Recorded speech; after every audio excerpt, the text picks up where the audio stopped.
Hey friends, hope you're all doing well. We're doing okay too, just really tired since we've been working non-stop. We wanted to answer a question many of you ask: how does our publishing process work? Most of our audiobooks are first posted on Patreon as paid content. They stay behind a paywall for a few months. After that, they become free to access on Patreon forever. Then, a few weeks later, we upload them to other platforms like YouTube, Facebook, and Twitter, X. Lately, our community hasn't been growing much, and we could really use your help. Please share our site in your Facebook groups, Discord servers, Reddit threads, Twitter, X, or with any friends who might be interested. Every little bit helps and we really appreciate it. Thanks a lot for being with us and supporting what we do. What is it? Want to treat me to a meal? Yes. Sure. Deal. No problem. Having the icy school beauty invite him to a meal, he had no reason to refuse. Let's set the time for this weekend. Come to my house for dinner. Lin Yi's expression instantly changed. If it were simply Yukino wanting to express her gratitude, there would be no need to invite her to eat at home. Finding a restaurant outside would suffice. How could she, who had moved out of her home, possibly invite her back for a meal? Your luxurious apartment? That's not good. A man and a woman alone in a room, it's easy for me to get the wrong idea. Not the apartment, it's my home. Lin Yi first thought of Haruno, but immediately dismissed the idea. That sister Kan would never allow him to have too much contact with Yukino. At school, his interactions with Yukino were something Haruno couldn't prevent, but she would never hint at Yukino to invite him home for dinner. A figure emerged in his mind. Someone he had never met, but who was quite famous in the original story. The mother of the Yukinoshita sisters, and the true ruler of the Yukinoshita family. Indeed, Mother Yukinoshita was the one in charge of the family. Haruno couldn't possibly hide their cooperation from her mother, and even if she wanted to, she might not be able to. Therefore, this time, it was Mother Yukinoshita using Yukino's mouth to invite him to visit the Yukinoshita family. As for why it wasn't Haruno but Yukino, the reason certainly wasn't as simple as Yukino being his classmate and the head of his club. Soon, Lin Yi's gaze at the black-haired, delicate girl carried a faint trace of sympathy. Yukino frowned in confusion, unaccustomed to Lin Yi's expression. What's wrong? That look made her uncomfortable. First time meeting the mother-in-law, Yukino, what kind of gift do you think I should prepare? She slowly typed out a series of question marks. Mother-in-law? Yukino? This bastard. She was furious. This guy really dared to say anything. Yukinoshita forced herself to calm down, not letting Lin Yi's rhythm dictate her. Be serious, it's just inviting you to my home for a meal to express gratitude for saving my life. That's it? Then forget it. If I'm not meeting the mother-in-law, there's no point. I appreciate the sentiment, but I won't go. Lin Yi felt that if he accepted the invitation, there was a high probability of a development where Mother Yukinoshita would arrange a marriage for her daughter. For the sake of this innocent girl before him, not going was the best choice.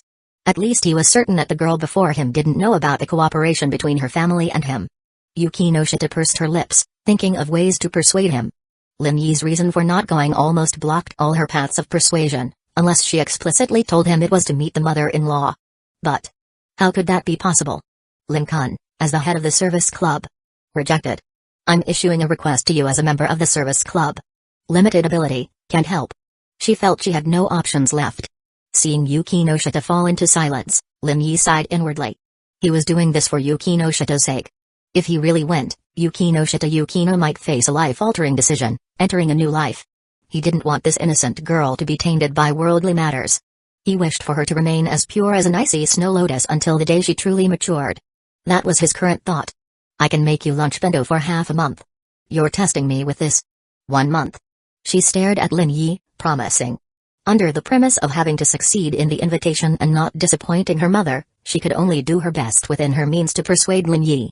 If you really have feelings for my sister, and you weren't joking earlier, I can help arrange a private dinner with her. This girl was really going all out, even offering to arrange a meeting with Haruno. It seemed Mother Yukinoshita had put considerable pressure on her. I appreciate the sentiment. Yukino pursed her lips, looking somewhat disappointed. A rare setback. This was the first time she had invited a member of the opposite sex to her home for a meal. She had been confident when she made the invitation. Generally, how could a man refuse her invitation, especially when the invitee, Lin Yi, had confessed his feelings for her multiple times? But reality was exceptionally cold and cruel. In the end, Even after offering to prepare bento and arrange a meeting with her sister, Lin Yi still politely declined her invitation. This guy, would he only agree if she offered to be his girlfriend? Yukino stared at Lin Yi, unable to help but think. That was impossible. She wouldn't go so far as to agree to become Lin Yi's girlfriend for this.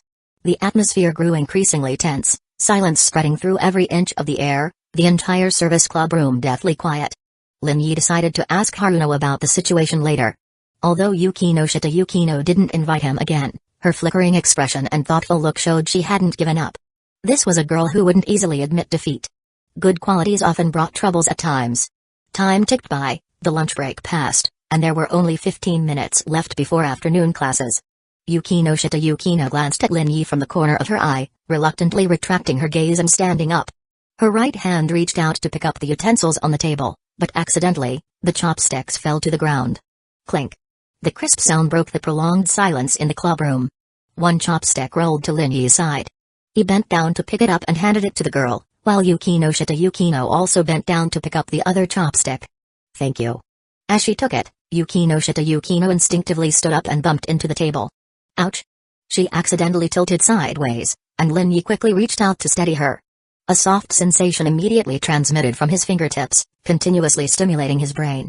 Very similar to Haruno's touch, as expected of sisters. Are you okay? But the moment he let go, Lin Yi felt something extra in his hand. Huh? What's this? At that moment, Yukino, still crouching, suddenly felt a change in a certain part of her body and widened her eyes. What's going on? What happened? Her mind flashed with several questions, growing more intense. The next second, her gaze shifted to the item in Lin Yi's hand, and her delicate face instantly darkened, becoming terrifyingly cold, icy aura continuously surging. Gulp. Lin Yi swallowed. At this moment, he was certain whose item he was holding. Damn it, the drawback of the superpower is screwing me over. I definitely didn't use the superpower, this is definitely the drawback messing with me, it's definitely intentional.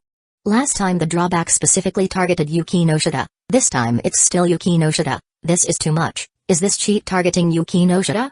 Lin Yi, you pervert. The black-haired girl's cold gaze fixed on Lin Yi, her words as icy as a winter blizzard. From a pervert who peeks at girls, to a pervert who steals girls' underwear, congratulations, your level of perversion has risen another notch. I can call the police on you, I can definitely call the police on you, right? This really has nothing to do with me. Yukino's right hand somehow already held her phone, the screen displaying the three numbers 110 glaringly obvious.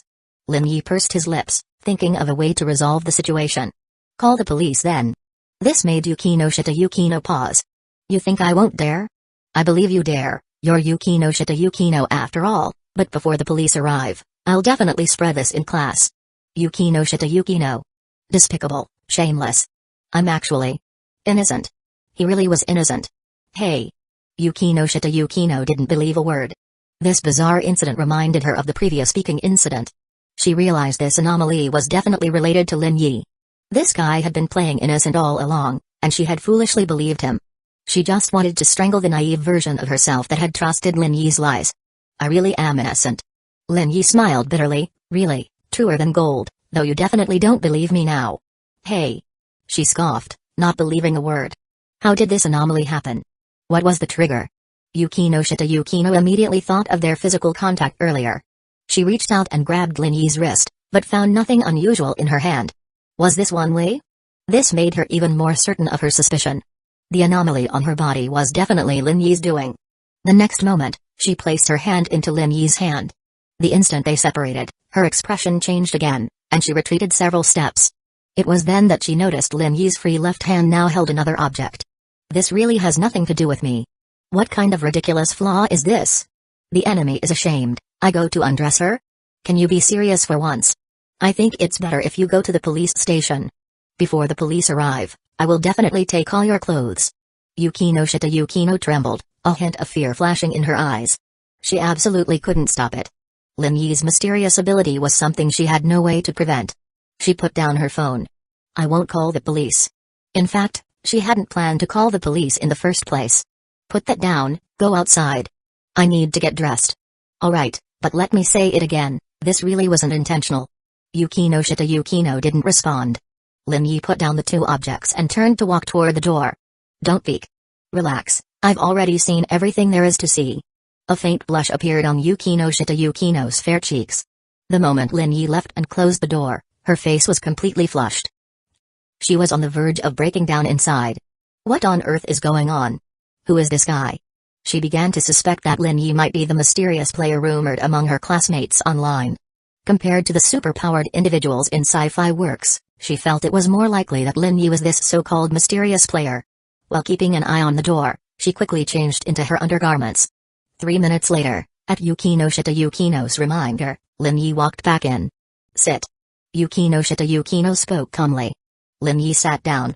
Tell me, why do you have this kind of special ability? As the victim, I have the right to know. Whether it was the previous X-ray vision or this time's clothes stealing. This counts as picking up. Taking something without permission naturally falls under the category of picking up. I don't want to argue with you about whether it's stealing or picking up. Yukino didn't want to waste time on this issue. I want to know why you have this strange ability. Don't tell me you don't know either, because I won't believe it. Sometimes, not knowing is also a form of happiness. Yukino fell silent. She was becoming more and more convinced that Lin Yi was the mysterious player. Stop asking. I apologize for what happened. From now on, I'll be careful to keep my distance from you and avoid physical contact. Something like this won't happen again, so you can rest assured. Lin Yi still couldn't determine whether this flaw was specific to Yukino alone, or if it applied to other women, or even everyone. Therefore, to be safe, he needed to avoid physical contact with others. Lin Yi thought about wearing gloves to see if that could prevent this passive superpower from activating. Do you think I can rest assured? If you're not reassured, there's nothing I can do.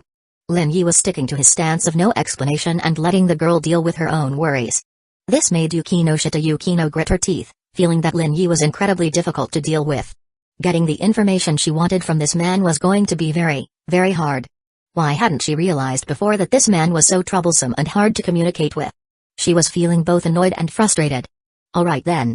If you really insist on inviting me to the Yukino household, I can agree. Lin Yi thought for a moment and decided to compensate the girl, to make her feel a little better. But I hope you're mentally prepared. What kind of mental preparation? What did she need to prepare for? I'm so outstanding and talented. After I go to your house, if your mother takes a liking to me and insists on arranging a marriage between us, would you agree or? Agree? Speechless. Lin Yi's ability to spin stories was getting more and more impressive, and also more and more absurd. Yukino almost laughed. Stop dreaming. Even with your strange abilities, there's no way my mother would take a liking to you, let alone arrange a marriage between us. Don't daydream. Lin Yi grew even more worried. This flag was practically planted right here. What if? There's no what if. You can rest assured. My mother would never do something like that. If she were to arrange a partner for me, it would be among the talented young men of Chiba or Tokyo, not you. Her mother's interest in having her interact with Lin Yi was solely based on his protective actions toward her. When it came to marriage, she was certain her mother would prioritize young men from families of equal status in Japan. She had heard from her sister that many families had already reached out to her mother, but all had been turned down. Yukino guessed that her mother wanted her to have a pure, non-transactional emotional experience with Lin Yi. But once interests were involved, Lin Yi would no longer be a candidate. Moreover, after today's conversation, she had already crossed Lin Yi off her list. She didn't like this kind of frivolous man with such a perverted superpower. Sigh, Yukino-senpai, you're really making me conflicted. What's there to be conflicted about? With all these flags you're raising, I feel like if I really go to the Yukino household, you'll end up as my fiancé. This guy really dares to think. Rest assured, I can guarantee that such a situation will never happen. What if it does? Even if, by someone in a million chance, it did happen, wouldn't that be a good thing for you? After all, this man had confessed to her more than once. No. Yukino was momentarily stunned. I can't give up my vast, flourishing forest for just one sapling. There's I-chan, my-chan, and so many other lovely girls waiting for me. The black-haired girl was dumbfounded, internally cursing this shameless, womanizing man. In that case, you can rest assured and come to my house without worry. This would also be a good opportunity to make it clear to her mother that there was no possibility between her and Lin Yi. Before, Yukino had considered giving Lin Yi a chance, at least to try and get to know him better. But now, she was certain that wasn't necessary. Alright, but senpai, if that situation does arise, please refuse. Be decisive and firm. Do you really think my mother would arrange a marriage between us? Fine. She agreed. Then it's settled. Lin Yi instinctively reached out his hand, and Yukino Shita Yukino instinctively shook it. And then, Lin Yi's hand now held another object. For a moment, both of them fell silent. Yukino Shita Yukino looked at Lin Yi, biting her lip in frustration. This guy must be doing it on purpose. He must be. Chapter 113, Yukino Shita, I will end your life. Lin Yi's eyes reflected the girl's face. At this moment, the corners of her eyes were trembling incessantly, her slender figure visibly shaking, and her flat chest rising and falling rhythmically, as if she were suppressing something. Yukino Shita. This time, Lin Yi's voice was calm, without a trace of panic. He instinctively raised his hand, wanting to ease the tension, but halfway through, he realized he had chosen the wrong hand. He immediately lowered his left hand, which was holding a piece of cotton fabric, and instead raised his right hand, lightly tapping his chin and coughing twice. Given that you're aware my right hand isn't something you can casually touch, yet you still reached out to grab it, this accident is 90% your responsibility. Yukino Shita Yukino. Isn't this because you suddenly reached out to shake my hand? If you feel like you've been wronged, I can give you mine. Yukino Shita Yukino glared at him. Shameless. Thank you for the compliment. She never expected that this male classmate, who had only left her with an ordinary impression over the past year, could have such a shameless side. Give it back. The long black-haired girl took a deep breath. Scolding him was useless. Since she had no intention of calling the police, nothing she said would make a difference. After this man had seriously uttered phrases like mother-in-law, engagement, and I can give you mine, she had gained a completely new understanding of Lin Yi. This guy's face was thicker than an ordinary person's, thicker than a city wall. All right. Lin Yi reached out, preparing to hand the object in his left hand back to Yukino Shita, but at that moment, the door to the service club room slid open with a whoosh. In that instant, Yukino Shita Yukino shuddered, startled. Startled, Lin Yi quickly shoved the item into his pocket. It was Shizuka Hiratsuka. Shizuka Hiratsuka, in her white lab coat, looked surprised and puzzled at the two startled people. What are you doing? She asked, stepping inside. With a teacher's intuition, she was certain something had happened between them when she opened the door. Teacher Shizuka Hiratsuka, how many times have I told you? Please knock before opening the door. Yukino Shita Yukino said, maintaining her composure. The dark-haired girl cast a slightly cold yet helpless gaze at Shizuka Hiratsuka, trying her best to appear as normal as possible. Noticing that the item in Lin Yi's left hand had already been put into his pocket, she internally praised Lin Yi's quick reaction. Otherwise, if Shizuka Hiratsuka had seen it, Lin Yi would be treated as a pervert problem student, and she wouldn't fare any better. If this got out, Yukino Shita Yukino's reputation at Sobya High would be ruined, and she would have no face to stay. Tap, tap, tap. Shizuka Hiratsuka's footsteps echoed crisply as she approached them. Next time I'll be careful. This isn't the first time, teacher. Haha, next time I definitely will be careful. Shizuka Hiratsuka laughed heartily. She reached Lin Yi's side and patted his right shoulder, saying, take it out. What? Lin Yi blinked. When I came in just now, I saw you stuff something into your pocket. It's contraband, definitely contraband. Her eyes were meaningful, and the corners of her mouth couldn't help but curve upwards. Yukino Shita Yukino shuddered, her face slightly pale. What should I do? It's going to be discovered. She glanced at Lin Yi, locking eyes with him, signaling that he must keep his mouth shut and absolutely not reveal that the item was hers. Teacher, you must be mistaken. There's nothing in my pocket. Oh. Shizuka Hiratsuka was completely unconvinced. She had full confidence in her eyesight. Confess honestly and take it out now. Teacher can overlook it and not pursue the matter. But if you intend to resist to the end, then don't blame teacher for being ruthless and not giving you a chance. Yukino Shita Yukino gave Lin Yi an intense look, urging him to confess quickly and claim it was something he brought to school himself. A chilly sensation in a certain area made her tremble uncontrollably. An indescribable feeling was spreading and permeating within her heart. Her hands unconsciously clenched her skirt, doing her best to maintain her composure and normalcy. Really, there's nothing, teacher. This guy, he's really going to resist to the end. Yukino Shita Yukino couldn't help but think. Lin Yi, I'm giving you a chance. Really nothing, teacher, you have to believe me. Lin Yi stuffed both hands into his trouser pockets, then pulled out his inner pockets, empty, nothing at all. Shizuka Hiratsuka was stunned. There really was nothing there. Of course, the most shocked was Yukino Shita Yukino. She had personally seen Lin Yi put the item into his left pocket. Teacher, my heart is broken, you don't believe me at all. Lin Yi clutched his chest, a pained expression on his face. I clearly believe in and admire teacher Shizuka Hiratsuka so much, but I didn't expect you to suspect me, to distrust me so much. I really don't have any contraband. If I had contraband, how could club president Yukino Shita possibly let me off? Shizuka Hiratsuka awkwardly scratched the back of her head. Sorry, I apologize to you, Lin Yi, forgive me. Can't forgive you, unless teacher you. Unless what? Turn a blind eye to my tardiness and absences. You brat, keep dreaming. Shizuka Hiratsuka snorted, crossing her arms and saying, any plans for tonight?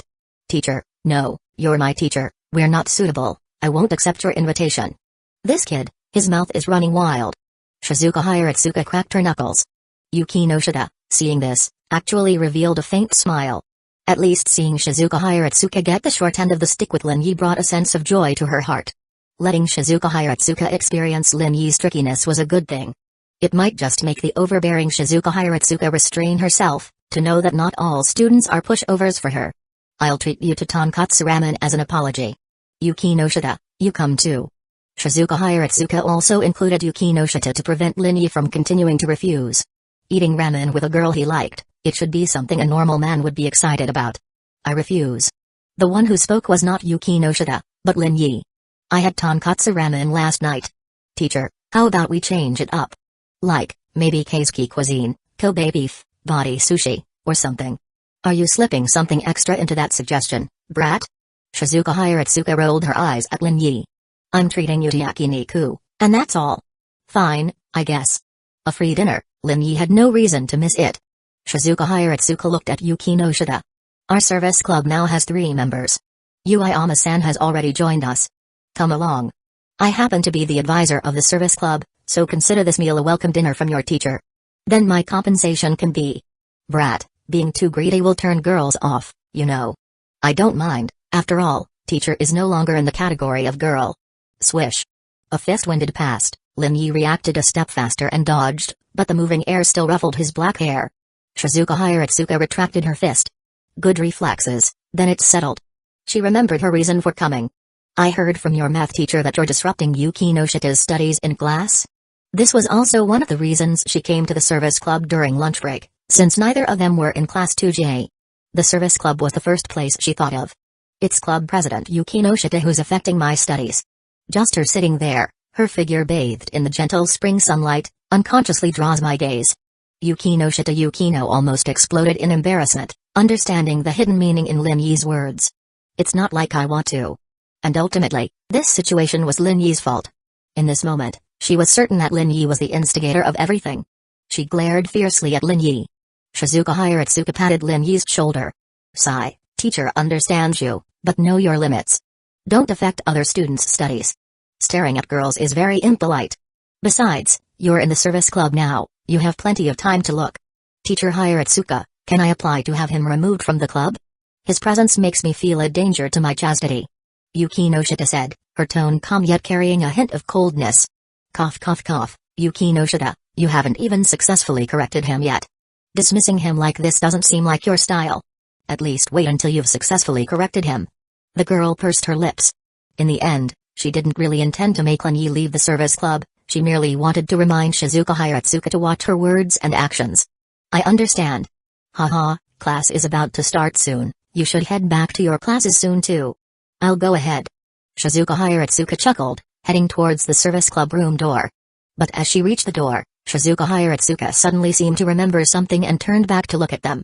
Just then, the wind outside the window suddenly intensified, and the pleats of the girl's Sobuhai uniform skirt fluttered up in an arc. Shizuka Hiratsuka's eyes widened. Holy crap. Seriously? Yukino Shita's second daughter, the pure and icy beauty of Sobuhai, has this kind of hobby? In an instant, the service club at lunchtime fell into absolute silence. Yukino Shita Yukino had noticed Shizuka Hiratsuka's reaction, and even more so, understood what had just happened in that brief moment. In an instant, her pale face turned deathly white, her body trembled uncontrollably, and her mind went blank, completely at a loss. Teacher Hiratsuka, is there anything else? Lin Yi pretended to know nothing and questioned Shizuka Hiratsuka. No, nothing. 4:30 in the afternoon, I'll come to the service club to pick you up for yakiniku. With that, Shizuka Hiratsuka fled as if running for her life, afraid that if she was too slow, she would face Yukino Shita's roaring storm of fury. Although she was a woman, her Her position as a teacher, coupled with her family background, and the shame of having her secret discovered, would definitely cause Yukino Shita Yukino, a girl who maintained a pure and icy image to the outside world, to erupt. She dared not face it. Thump thump thump. The sound of receding footsteps continued to penetrate the clubroom door. Shizuka Hiratsuka was gone. Lin Yi didn't know how to comfort her. Teacher Hiratsuka is a woman, she definitely won't talk nonsense, you don't need to worry. His words, however, further triggered Yukino Shita Yukino's reactive response. She slammed her hand on the table, making a loud thump sound. Lin Yi's heart tightened. He knew that facing this kind of situation, not many girls could accept it calmly. Yukino Shita. He looked up to meet the girl's eyes, only then noticing a thin layer of mist forming in her navy blue eyes. Tears. Was she about to cry? Here, wipe them away. Lin Yi tore open a packet of tissues and offered one to the girl, but Yukino Shita Yukino didn't react. Lin Yi simply took matters into his own hands, gently using the tissue to wipe away the glistening tears from the corner of her eyes. Yukino Shita Yukino pursed her lips, staring at Lin Yi, allowing him to wipe her tears. What had she experienced this past week? Whether it was being seen through, being seen naked by Lin Yi, or being attacked by stray dogs, or now having her personal clothing stolen in front of someone, she had been under considerable psychological pressure, but she had endured it all. The girl named Yukino Shita Yukino had a high level of psychological resilience. But even that had its limits. Just now, being seen in such an embarrassing state by her respected teacher, how could she continue to face teacher Hiratsuka in the future? How could she have the face to continue staying at Sobu High? I am responsible for this. It was ultimately the uncontrolled activation of his superpower that caused this. If you really can't think it through, can't get over it, I can help you, send you on your way. Yukino Shita Yukino was stunned. Send her on her way? Where to? I know that experiencing such an extremely shameful thing, you must want to end it all. I think since it's my responsibility, I should be responsible for sending you on your way, for ending your life. It'll be quick, it won't hurt much, in a flash, you'll fall into eternal sleep. This is one of the few things I can do for you, and your family, please rest assured, I will take good care of them. Your family, I will raise them. Lin Yi said in a serious tone, his expression earnest, without a trace of jest. Yukino Shita Yukino's surging emotions unexpectedly calmed down, and her mood suddenly improved a lot. She rolled her eyes at Lin Yi. This guy was using this method to divert her attention and help her regain her spirits. Although the content was not comforting at all, the effect was surprisingly good. I'm not going to commit suicide over something like this. Yukino Shita Yukino isn't so weak that she can't even bear this much. That's good. If you ever think about committing suicide because of this, come find me, I'll definitely give you a quick and painless end, and I'll take full responsibility for it. Hey, your way of taking responsibility is truly special. She chuckled softly. It's not like I can promise to marry you and take responsibility, right?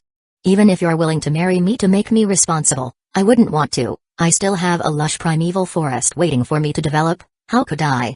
Stop. Yukino Shita Yukino called out to stop him. Go find your Mai-san and I-chan, this matter ends here. Teacher Hiratsuka won't talk nonsense, but you. Whether you believe it or not, you have to believe it, otherwise I'll really tell everyone. Yukino Shita Yukino. Where are my clothes? Where did you hide them? Here. Lin Yi took out the girl's personal clothing from inside his sleeve. It was originally really hidden in his pocket, but since Shizuka Hiratsuka came to question and demand it, he simply used time stop to transfer it into his sleeve during lunchtime. Here you go. Yukino Shita Yukino carefully took it, afraid of touching Lin Yi's hand. How did you do that? Secret. This guy was full of mysteries, making her couldn't help but want to investigate further. I'll go first. Lunch break was almost over, and it wasn't appropriate for him and Yukino Shita Yukino to go to class together, so it was better for him to go to class first. Lin Yi. But just as Lin Yi was about to leave, Yukino Shita Yukino looked at Lin Yi's back and said, "Are you a weird player?" Lin Yi didn't answer, but opened the door and left the service club. This suspicion is normal. Last week Yukino Shita Haruno had guessed and even came to discuss it in person, facing the wonder of his superpower. It would be strange if Yukino Shita Yukino didn't think of weird players. Of course, there was another possibility, which was that Yukino Shita Yukino had not received any information about weird games at all. The world was so big, there were always some who slipped through the net. Moreover, the official authorities of various countries would promptly deal with and cover up, using many true and false messages to confuse the public's vision and consciousness. Lin Yi left the club building. And the girl left in the service club put on her clothes and took a deep breath. My ordinary high school life is no longer peaceful. She was both worried, but also somewhat yearned for it. Yukino blinked, seriously considering the thoughts in her heart. She realized that deep down, she didn't seem to dislike this ordinary daily life. She seemed to prefer more exciting things. Shaking her head, she banished the chaotic thoughts from her mind, and Yukino stepped out of the service club. The empty classroom once again returned to its tranquility. Class 2J, the empty classroom at lunchtime was now full of students. Yukino and Lin Yi had taken their seats, and the two of them were no different from usual at this time. The other students in Class 2J also did not notice any relevant changes, and were focused on their own affairs. Class begins. The homeroom teacher came to the podium and began the afternoon's teaching. Life Guidance Counselor's office. Shizuka Hiratsuka was now typing, searching for the answers she wanted through the internet search engine. Tap. Shizuka Hiratsuka clicked enter, and the web page refreshed with a series of content. Pervert. She shook her head. She didn't think Yukino was a pervert. Tap. Shizuka Hiratsuka clicked on a new link. Due to environmental factors, leading to great pressure, after a certain contact, suddenly opened up a new world. Using this to seek stimulation and relieve inner psychological pressure. As the second daughter of the Yukino family, she had been strictly required since childhood, and even more so, there was a more outstanding older sister above her. It was too normal to be constantly compared by others. And at school, Yukino maintained a cold and aloof image, and still didn't have any close friends. As for boyfriends, that was even more impossible. Therefore, long-term loneliness and psychological pressure led her to have psychological problems, and then look for this method to relieve psychological pressure. It was not completely impossible. Shizuka Hiratsuka felt that she had found the reason. Fortunately, it was discovered by me. If it was discovered by someone else, who knows what kind of racy developments would have happened. She couldn't help but mutter, for example, Lin Yi. If Lin Yi discovered this, facing his beloved goddess having such a side, what would Lin Yi think? No, can't think of my student like that. Lin Yi is still trustworthy. He is not the kind of man with malicious petty behavior. What she had to do now was to guide Yukino onto the right path as soon as possible. She felt that Yukino problem was much bigger than Lin Yi's problem, and she didn't even know how to approach it. Shizuka Hiratsuka was thinking about whether she should directly talk to Yukino, but was direct conversation appropriate? This kind of embarrassing thing would stimulate Yukino, right? See if there is a suitable opportunity tonight. She knew that this kind of thing must be guided and corrected as soon as possible, otherwise, if things were delayed and something happened, irreparable tragedies might occur. Shizuka Hiratsuka stretched lazily, and soon, she lit a cigarette. Have a smoke, relax. As a teacher, she also had a lot of psychological pressure. But at least she wouldn't do something to the extent of Yukino's behavior. Afternoon, Lin Yi received a message from Hoshino I. Recently busy with practice, haven't had a good chat with Lin-kun. Chatting can be done anytime. His reply was not immediately returned, but was replied to more than an hour later. I-chan has good news. Does Lin-kun want to know? Tell me. I'll tell you tonight. I won't disturb Lin-kun's work now. Her daily training was heavy, and she had little free time. Lin Yi had not thought about suggesting Hoshino I to give up becoming an idol, but when he thought that this was the girl's beloved career, in this idol career she could find her value, gain recognition and happiness, he didn't say anything to persuade her. The idol industry inevitably has unspoken rules. Now I-chan hasn't encountered them, although manager and President Saito is protecting I-chan from being affected, it's still not enough. Lin Yi made a decision. Let Haruno acquire the management company Strawberry Productions. Rich, and willful. Reason? It's too simple, want to appreciate beautiful idol little sisters, so want to acquire a company. This is a good reason. But Lin Yi also knew that as time passed, according to Haruno's sensitivity, she would eventually notice the connection between Hoshino I and him. So what if she knows? Their cooperative relationship, he currently held the initiative. And in order to maintain this initiative, he would continue to improve his strength. Ding-ling-ling. Unconsciously, the afternoon classes were also over. Finally, class is over. The last class was too boring. I think our Sobuhai should arrange a few more physical education classes. The chatter of the students in Class 2J kept ringing out, and many students packed up their desks and left the classroom. Yukino tidied up her desk, put away her books, and got up to leave the classroom.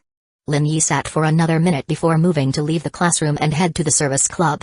When he arrived, only Yukino was there.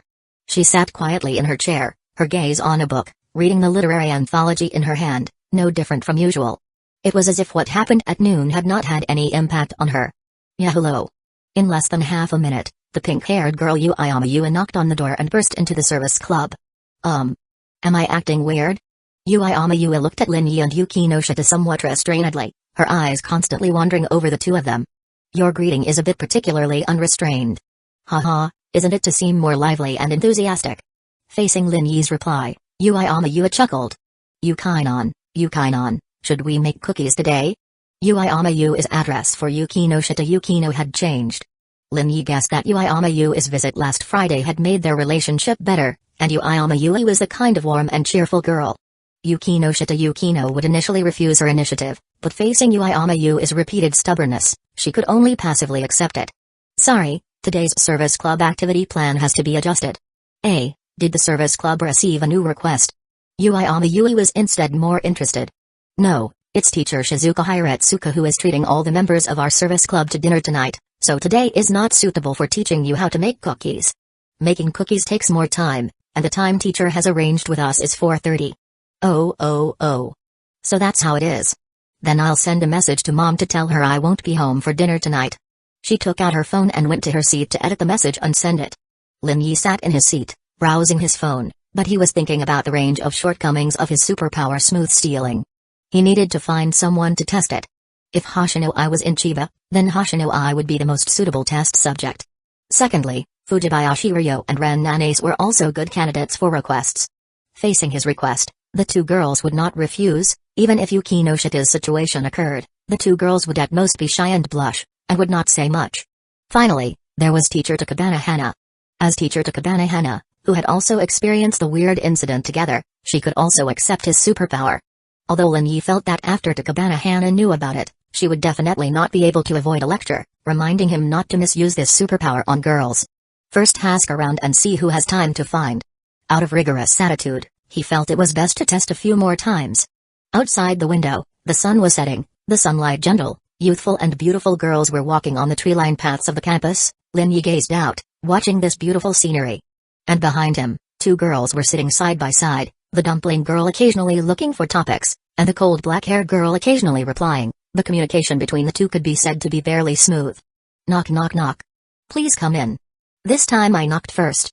Shizuka Hiratsuka chuckled, her eyes falling on Yukino Shita Yukino, finding that the girl's expression unchanged, her demeanor normal, she slightly relaxed her worried heart.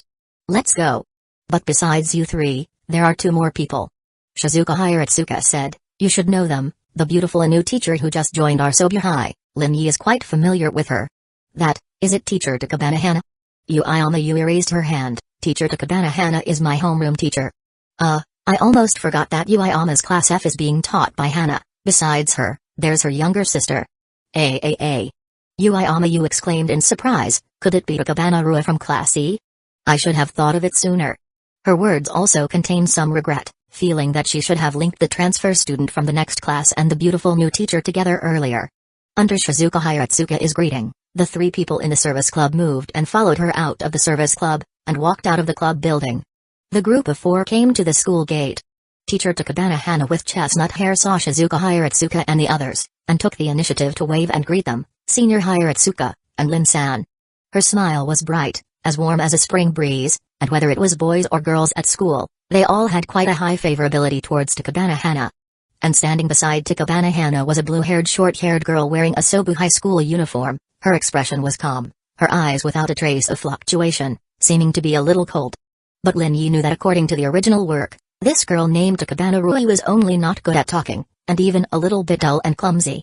But her cooking skills were strong. He didn't know who had stronger cooking skills compared to Yukino Shita.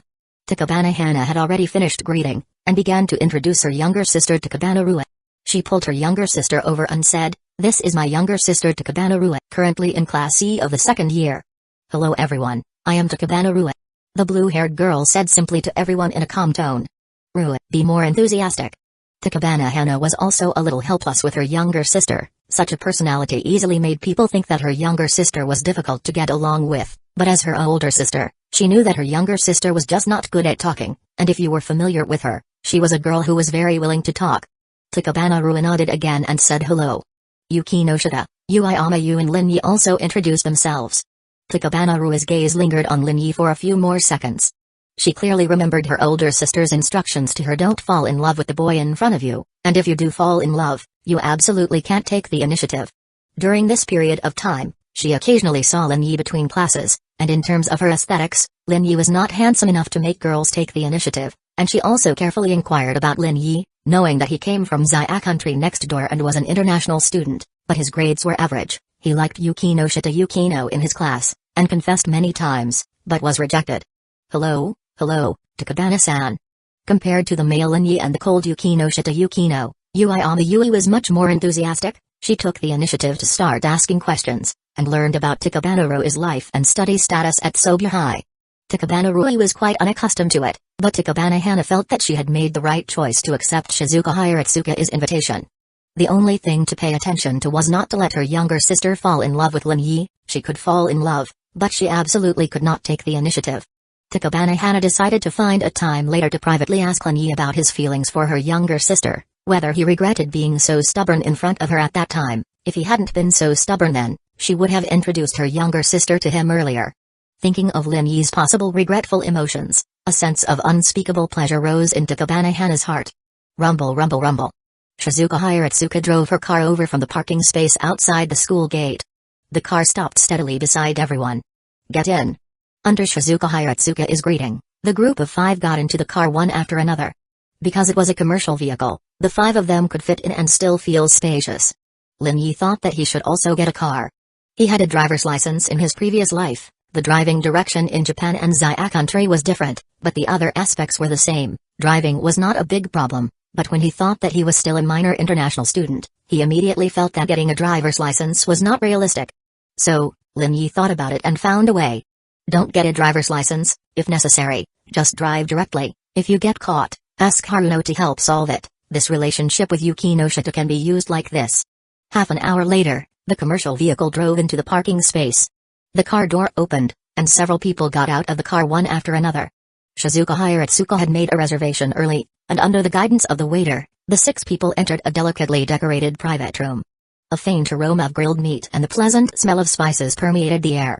Lin Yi looked at Takabana Hana a few more times, and after Takabana Hana noticed it, she also understood the meaning of Lin Yi's eyes. She smiled in return, indicating that she was fine. 2 weeks had passed since the burning weird incident. The relevant shadows had been reduced to the minimum, and eating grilled meat would no longer cause her physiological reactions and psychological discomfort. The 6 people took their seats. On the inside row, from inside to outside were Yukino Shita, Uiama Yui, and Shizuka Hiratsuka, and on the outside row near the private room door, from inside to outside were Takabana Rui, Takabana Hana, and Lin Yi on the outermost side. The grilled meat here tastes good. If it's not enough, we can add more. Shizuka Hiratsuka greeted the waiter to bring the ingredients. The waiter came to the private room carrying plates of ingredients, and placed the plates on the table and shelves. Sizzle, sizzle, sizzle.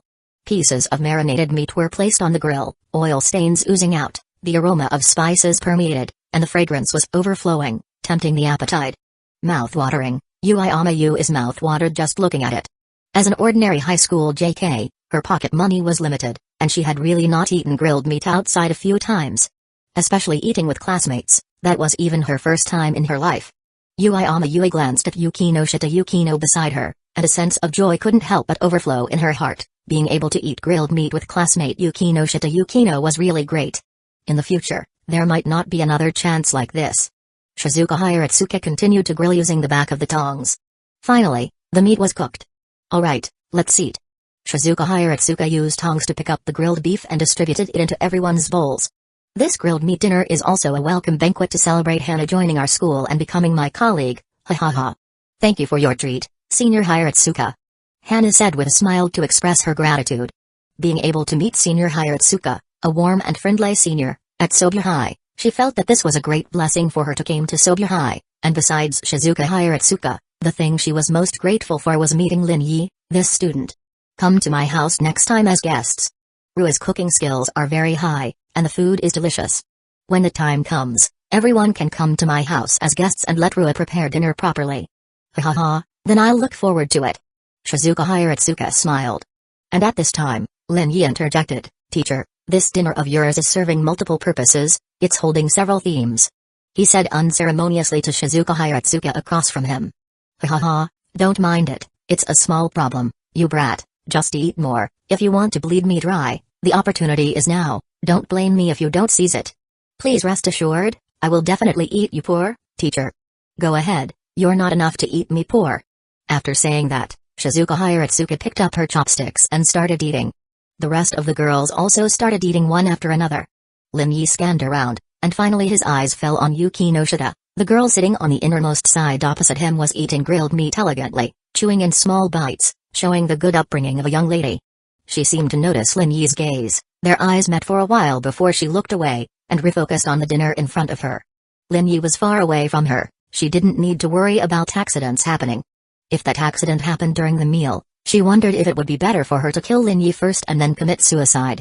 Throughout the dinner, Takabana Hana and Shizuka Hiratsuka were the most active, followed by Uayama Yua, then Lin Yi, Yuki Noshita Yukino and Takabana Rui belonged to the girls who silently ate grilled meat without saying a word, and only replied when someone spoke to them. Sister. Takabana Rui looked at her older sister. What's wrong? Soon, she understood the reason, and then looked at Lin Yi apologetically. Lin Yi understood and immediately got up and gave up his seat. Then Takabana Rui walked out and left the private room. After Lin Yi returned to his seat, he estimated the time, and then sent a message to both Fujibayashi Ryo and Ren Nanis. Do you have time tonight? There's something I need your help with. Neither of them had replied yet. Fujibayashi's house. Fujibayashi Kyo looked at the information displayed on her phone, and was immediately stunned. That guy is asking my younger sister out tonight? What is he planning to do? He must be wanting to do that. Fujibayashi Kyo immediately clenched her fists. Soon, she used facial recognition to unlock her phone, and entered the chat message interface. She was just about to reply no time and was going to refuse, but then suddenly felt that this seemed to be an opportunity. An opportunity to let her younger sister see Lin Yi's true colors.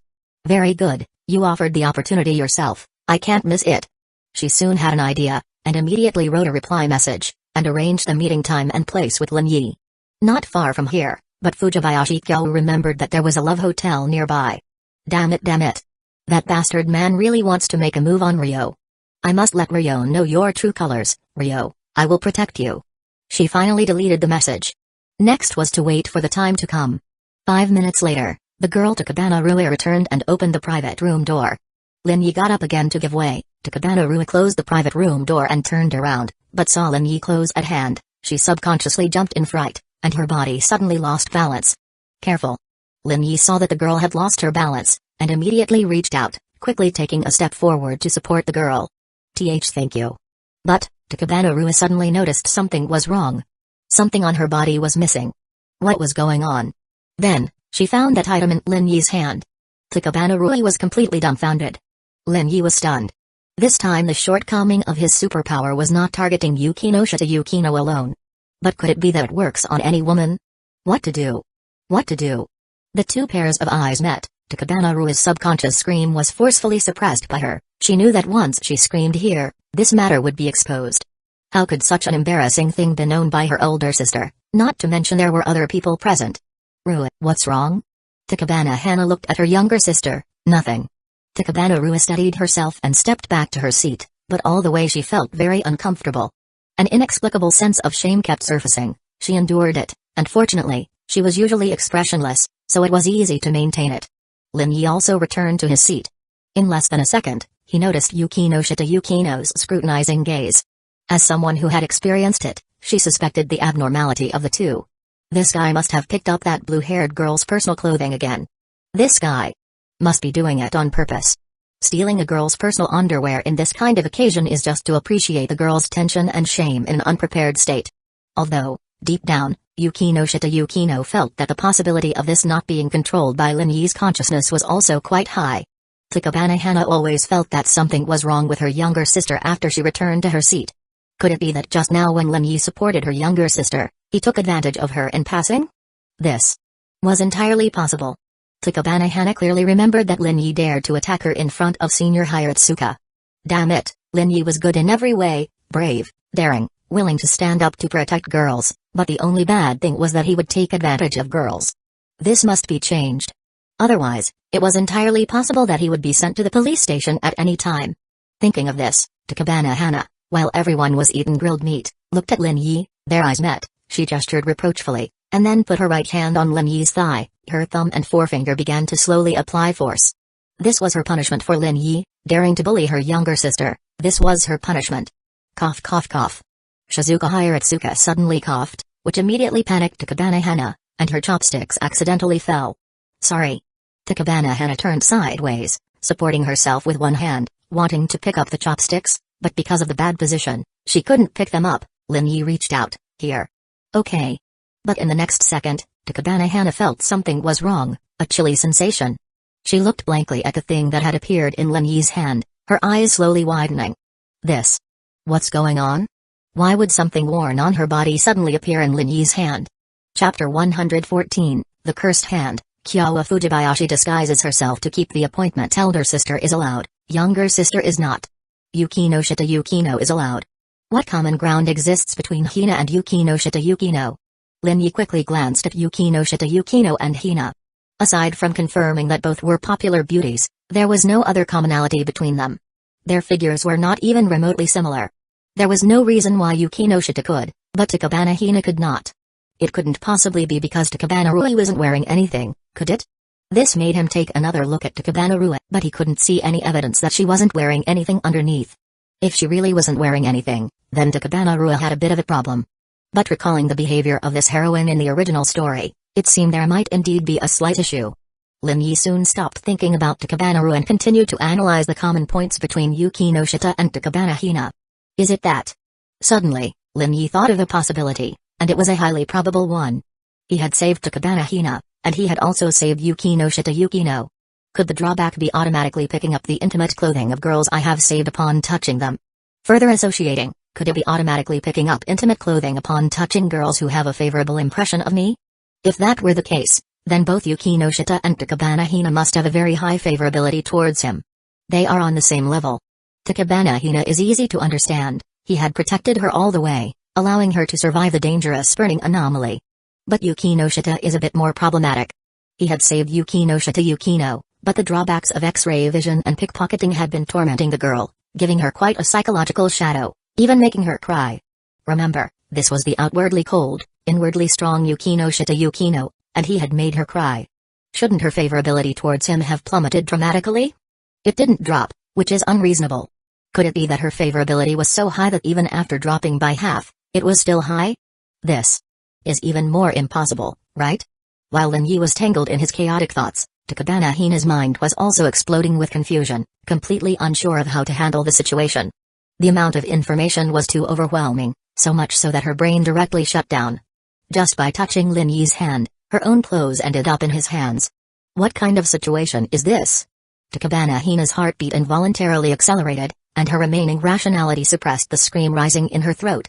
She knew that once she cried out, if this matter were exposed, it would not only have a serious impact on Lin Yi, potentially leading to his expulsion from school and forced return to China, but it would also have a strong impact on her own reputation, possibly leading to her being advised to leave Subuhai. It must not be exposed, Takabana Hina thought to herself. Sister. Ah. Takabana Hina was startled and jumped up. Clang. Thud. The bowls and chopsticks clattered incessantly. The four of them all looked at Takabana Hina with surprised eyes. The scrutinizing gaze immediately made Takabana Hina's expression change. Sorry, I was lost in thought, I was rude, I'm really sorry. Some of the sauce had splashed onto her clothes, and Takabana Hina sat up straight, taking a tissue to wipe herself. Sister, be more careful in the future. Takabana Ru also took out a tissue to wipe the sauce stains off Takabana Hina's clothes. Lin Yi also had some sauce on him, but not much, and he quickly cleaned it off. Hiratsuka Shizuka stared at Lin Yi until he met her gaze, and she silently mouthed her meaning. Did you secretly do something to Hina? Back when she and Hina went to Lin Yi's apartment to wake him up, the first thing Lin Yi did upon waking was to attack Hina, and she still remembered that incident vividly. And now, sitting next to Hina, could Lin Yi be taking the opportunity to do something sneaky? She now thought this possibility was very high, otherwise, why would Hina be so flustered? If it weren't for Takabana Rua, Yukino Shida, and Uegahama, Hiratsuka Shizuka would have directly asked, but with others present, she had to be more reserved.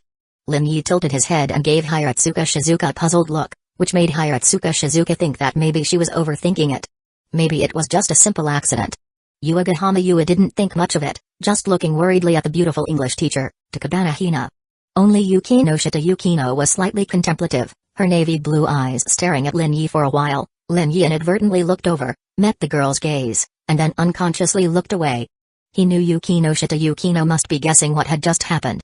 But it wasn't a big problem. Yukino Shita wouldn't say anything, and the person involved, Takabana Hina, wouldn't say anything either.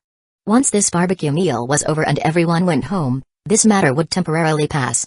The only thing he had to face was Takabana Hina's post-event questioning and lecturing. He was mentally prepared for it. Sizzle.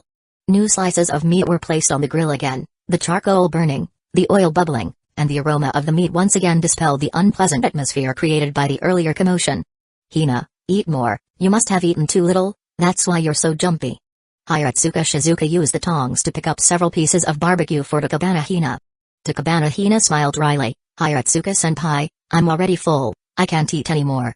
The biggest problem was that she felt an uncomfortable chill and was full of doubts. She just wanted to end this dinner early, put on her clothes, and ask Lin Yi to answer the questions in her heart. You've only eaten a little, eat some more, there's still so much food. The 6 of them had only eaten half of the food so far. Alright then. Takabana Hina realized she wouldn't be able to leave for a while. She picked up a slice of meat with her chopsticks and put it into her mouth, but the once delicious barbecue now tasted bland. When you're in a bad mood, nothing tastes good. Takabana Rua took a sip of orange juice, her eyes occasionally glancing at her sister. She keenly felt that her sister was now somewhat restrained, her reactions were a bit abnormal, and upon closer observation, she found that her sister was now closer to her, as if consciously trying to distance herself from Lin Yi. Could it be that when her sister picked up the chopsticks earlier, he secretly took advantage of her? And her sister, for the sake of her reputation, endured it and pretended nothing happened. The blue-haired girl's eyes lit up, but soon dimmed. This jerk. Takabana Rua suddenly thought of something, clenched her chopsticks, and a look of disgust flashed across her eyes as she glanced at Lin Yi. Her sister was her closest relative, and she would never allow her sister to be bullied and have to endure it in silence. If this matter was true, she would definitely seek revenge for her sister and make this guy pay. Takabana Rua silently thought. 5 minutes later, Lin Yi put down his chopsticks, nodded to everyone, and temporarily left the private room. He went to the restroom. If Takabana Hina understood his meaning, she would definitely come out.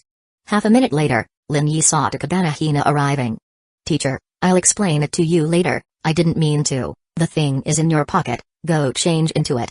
In just a moment, Lin Yi brushed past her and headed back to the private room. Takabana Hina was stunned, the thing was in her pocket? She put her hands in and felt the smooth, silky texture of the lace item. When did this happen? She had no idea. But Lin Yi's words I didn't mean to reassured her. It's good that it wasn't intentional, he's still a good student, hasn't changed. As for the cause and effect of this incident, she decided to find an opportunity to talk to Lin Yi alone later. Takabana Hina walked into the women's restroom, went to the last stall, closed the door, and changed into the item. Looking at the thing in her hand, thinking that it had been touched by Lin Yi, Takabana Hina's face couldn't help but show a faint blush. And when Lin Yi opened the door of the private room, he bumped into the girl who was just about to come out. Takabana-san, are you okay? Lin Yi instinctively reached out his hand, but for safety's sake, he retracted it, avoiding any accidents. I'm fine.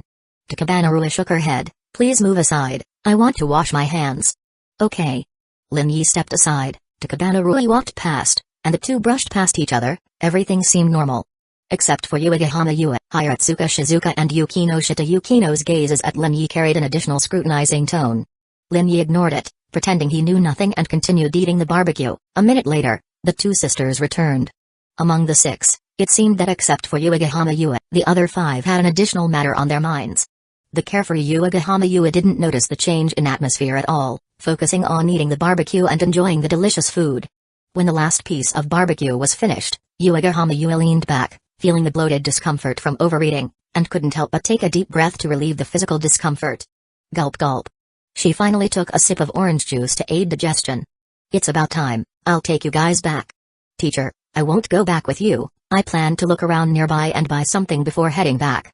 Lin Yi decided to stay. He had an appointment with Ryawa Fujibayashi, and this place was closer to Ryawa Fujibayashi's residence, not to mention the matter with Takabana Hina. He thought Takabana Hina would also want to get answers as soon as possible. Alright. Hiratsuka Shizuka didn't insist. Hina, what about you sisters? Do you need me to take you back? Takabana Hina looked at Hiratsuka Shizuka, then at her sister Takabana Rua. Rua, do you want to look around a bit more before going back? Takabana Rua nodded. I want to look at some clothes, my old t-shirts don't fit anymore. Senpai, My sister and I will go back on our own later. Hiratsuka Shizuka looked at Yukino Shita Yukino and Uegahama Ue. Hiratsuka-sensei, I won't trouble you, I can go back by myself. Yukino Shita said calmly. She still remembered the incident at noon, and she felt that once she was alone with Hiratsuka Shizuka, there was a high probability that Hiratsuka Shizuka would bring up that matter. She wasn't afraid, she just didn't want to face the extreme shame of the noon incident again. Your apartment is quite far, I'll feel more at ease if I take you back. Hiratsuka Shizuka's words were kind, but her tone was firm. Yukino Shita sighed inwardly, directly accepting, there was no escaping, she could only face it. Thank you, teacher. No trouble at all, Uegahama-san, I'll take you back too. Ah, yes, thank you, teacher. The pink-haired girl nodded, her chest bouncing along with the movement, allowing Lin Yi, sitting in front, to enjoy the view. Yukino Shita Yukino gave Lin Yi a sharp glance before withdrawing her gaze. She still maintained her aloof demeanor. Hiratsuka Shizuka stood up and went to the front desk to pay the bill first. The five of them packed up their belongings, made sure nothing was left behind, and then went outside the store to wait for Hiratsuka Shizuka. Alright, be careful on your way back. If you encounter any danger, make sure to protect yourselves. Hiratsuka Shizuka instructed the Takabana sisters. Don't worry, senpai, I'll message you when I get home. Under the watchful eyes of the three, Hiratsuka Shizuka took Yukino Shita and Uegahama into the car. The black business car's headlights lit up, illuminating the road ahead, and the car slowly drove onto the road and disappeared from view. Takabana-sensei, the shopping street is that way, let's go together. Okay. Takabana Hina walked in the middle, but because of her sister's presence, the two of them didn't bring up the matter from the private room. How are things at school? You shouldn't be late anymore, right? No. Are you attending classes properly? I heard from the math teacher of class J today that you were distracting Yukino Shita during class. Takabana Hina suddenly remembered something and smiled as she looked at Lin Yi beside her. It's not good to distract a girl during class. It's fine to like someone, but you shouldn't affect their studies. High school studies are related to future university and, in a way, to one's entire future. She began her lecture mode, fully displaying her role as a teacher. It was a misunderstanding by the teacher. I just wanted to ask Yukino Shita a question, but she ignored me. Ha ha ha. Yukino Shita-san is a good student, and you? Well, I hope you can become a disciplined and studious good student too. I'll do my best. Lin Yi replied. Just trying isn't enough, you need to give it your all. She smiled. Meanwhile, Takabana Rua listened on the side, occasionally glancing over. However, she now felt that the relationship between her sister and Lin Yi seemed quite normal, with no issues at all. Could it be that she was overthinking things? On the wide roadside, streetlights cast bright light, and the occasional cool evening breeze brought a sense of comfort and relaxation. Turning the corner, neon lights dazzled, the atmosphere of the shopping street was completely different. The streets were bustling with people, and many young, beautiful girls in short skirts walked by. Lin Yi even spotted a cute girl in a maid outfit. Although maid cafes are most common in Akihabara, similar shops can be found in other Japanese cities as well. Takabana-sensei, I'll go over there to look around. Alright. Takabana Hina understood Lin Yi's meaning, they would find time and opportunity to meet later.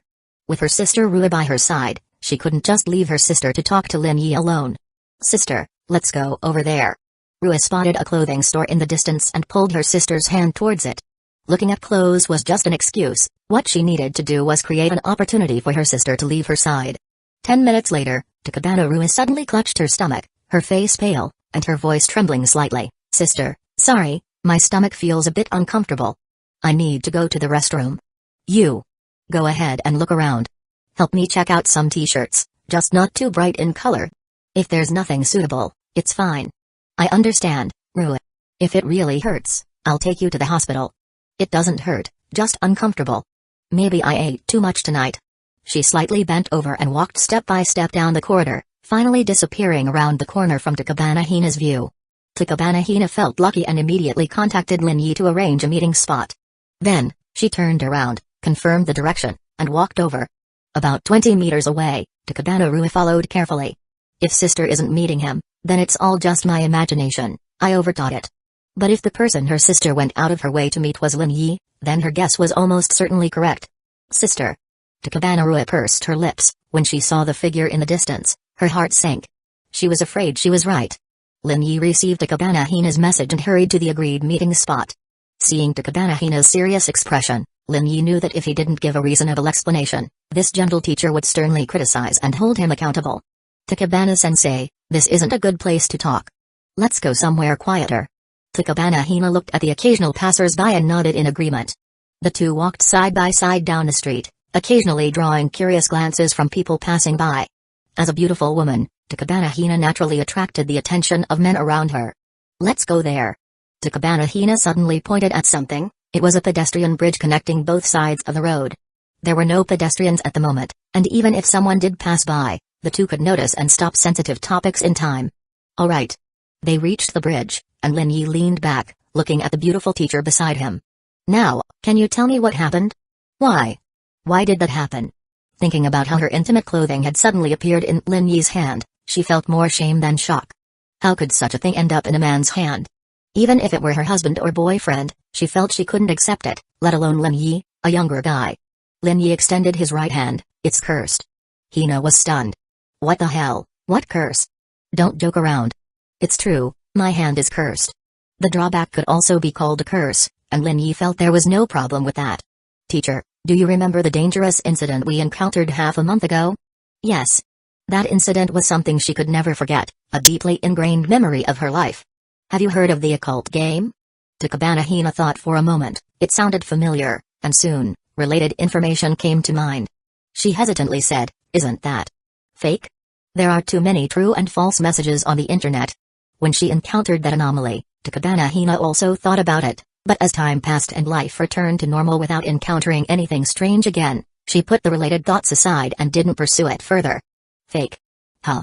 Just treat it as fake. A sigh made Takabana Hina realize it was probably true. Some things are better not known.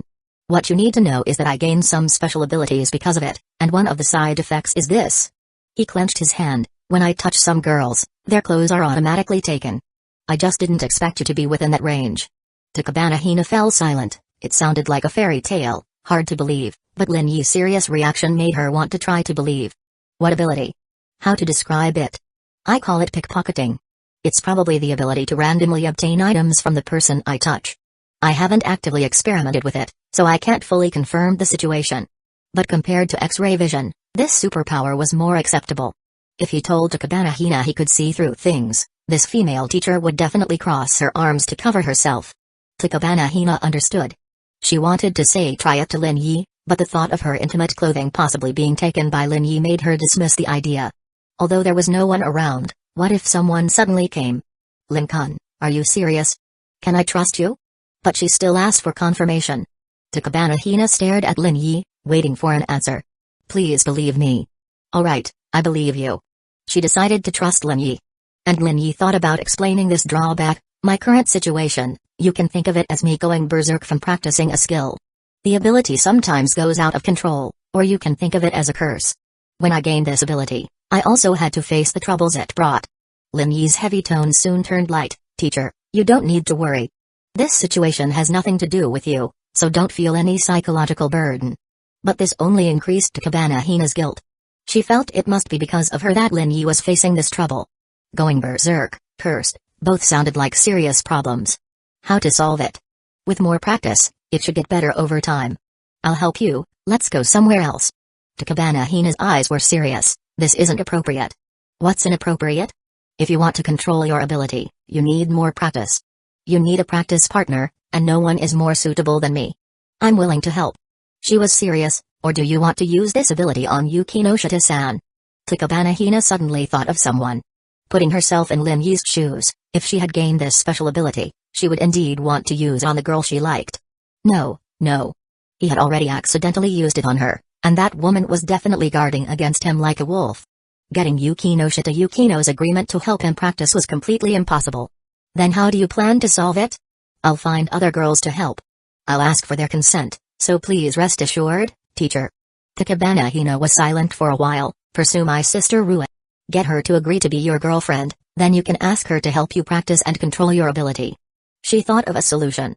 Her sister's help could also represent her own help. Secondly, it would fulfill her previous promise to Lin Yi to introduce him to a girlfriend. And most importantly, pursuing my sister, not my sister pursuing. She could win the bet with Lin Yi. I'll help. You've officially met my sister Rue today. She's a lovely girl, great at cooking. If you successfully pursue her and start dating, she'll basically take care of your lunch bento every day. That's something many high school boys dream of. It did sound pretty good. Lin Yi also knew Takabana Hina wasn't joking.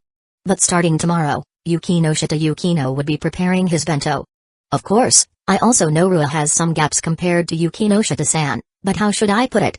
Takabana Hina pursed her lips and organized her words. A girl like Yukino Shita-san isn't someone ordinary people can handle.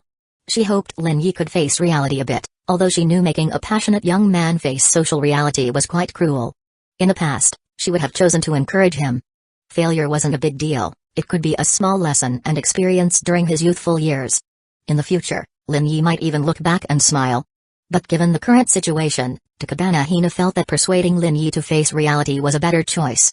Her appearance naturally goes without saying, and her family background is excellent, the prestigious Yukino Shita family of Chiba. Even if you, Lin-kun, were to successfully pursue Yukino Shita-san, how would you overcome the hurdle of her family? Would her parents truly accept you? Just your identity as a person from Zia country alone, I think her parents would find it very hard to accept. Japan is a country where tradition and conservatism coexist with openness. For major families, many adhere to extreme traditions and conservatism. Not to mention the many other obstacles standing in your way, the simplest and most important issue being income. You wouldn't want Yukino Shita-san to suffer and endure hardships with you, would you? As a young lady, her daily expenses are certainly not low. Takabana Hina said quite a bit, and it all made sense. From the words of this beautiful teacher before him, Lin Yi heard genuine concern and care. She truly had his best interests at heart and wasn't simply trying to push her sister onto him. The biggest difference between Hina and Yukino Shita Haruno was that everything Hina said today came from the heart, sincere and free of any ulterior motives. Haruno, on the other hand, no matter how well she disguised it, always had interests at the core of her concern. But Takabana Hina was different. Thank you, teacher. Thank you for your concern. She was an excellent teacher, and Lin Yi felt fortunate to have met such a good teacher. My sister also has many good qualities. You'll discover them once you spend time with her. Compared to Yukino Shita, an ordinary girl like Ru is more suitable for you, really. Of course, you don't need to think that far ahead now. Just try interacting with her, and if it doesn't work out, ending things is completely fine. Hina smiled and said, I can't guarantee that my sister will definitely agree to be your girlfriend. That's between you two. I can't make any promises. Teacher, thank you for your kindness. I'll seriously consider it. However, for the practice matter, I'll seek help from other friends. I do know quite a few female friends in Chiba. Having said this much, Takabana Hina couldn't push further. She had already said enough. Alright, think about what I've said. I'm serious. Of course, there's a reason I'm promoting my sister like this. I believe my sister Rui will be happy with you. Lin-kun will definitely protect Rui well and never let her get hurt or sad. This is my selfish desire as an older sister. Her heartfelt words felt very sincere, naturally increasing one's goodwill toward her. Lin Yi responded. It's about time. I should head back. Be careful in the future and don't run into other girls. Other girls won't be as understanding as me. If this behavior of yours gets exposed, even if Hiratsuka-sensei and I step in, the school might not go easy on you. I'll be careful. Until the curse is resolved, I'll make sure to wear gloves. That's good. Takabana Hina stood up, patted her clothes, and after tidying herself, said, I'll head back now. Rua must be looking for me. Teacher, take care on your way back. Takabana-san is over there, about 20 meters away by the tree. Takabana Hina? She was shocked. Her sister's presence here clearly meant she had followed them from the start. In other words, her sister had noticed something from the beginning. Could it be that scene in the dinner private room had been seen by her sister? In an instant, Takabana Hina's heart trembled, and her ears burned. Pretend you don't know. If my sister asks, keep your mouth shut about the private room incident. Absolutely do not say anything. If her sister found out, where would her dignity as an older sister go? So, for the sake of Takabana Hina-sensei's reputation, I cannot pursue Takabana-san, nor can I use her as a practice target. Takabana Hina swallowed. What Lin Yi said made sense. Not necessarily. As long as we don't say anything, it'll be fine. I still hope you'll pursue my sister and become my future brother-in-law. I have high hopes for you. With that, Takabana Hina waved and walked off the overpass. She walked slowly, giving her sister time to return first. Lin Yi watched as the two sisters walked away, one after the other, before heading off to Ryowa Fujibayashi's house. 3 minutes later, Takabana Hina met up with her sister Ru outside a clothing store. Sorry, Ru. Did you run into someone, sister? Takabanaru naturally asked. Lin-kun had something to discuss with me, so I chatted with him for a bit. Sorry, I didn't get to look at the t-shirts you wanted. The blue-haired girl's expression flickered with surprise.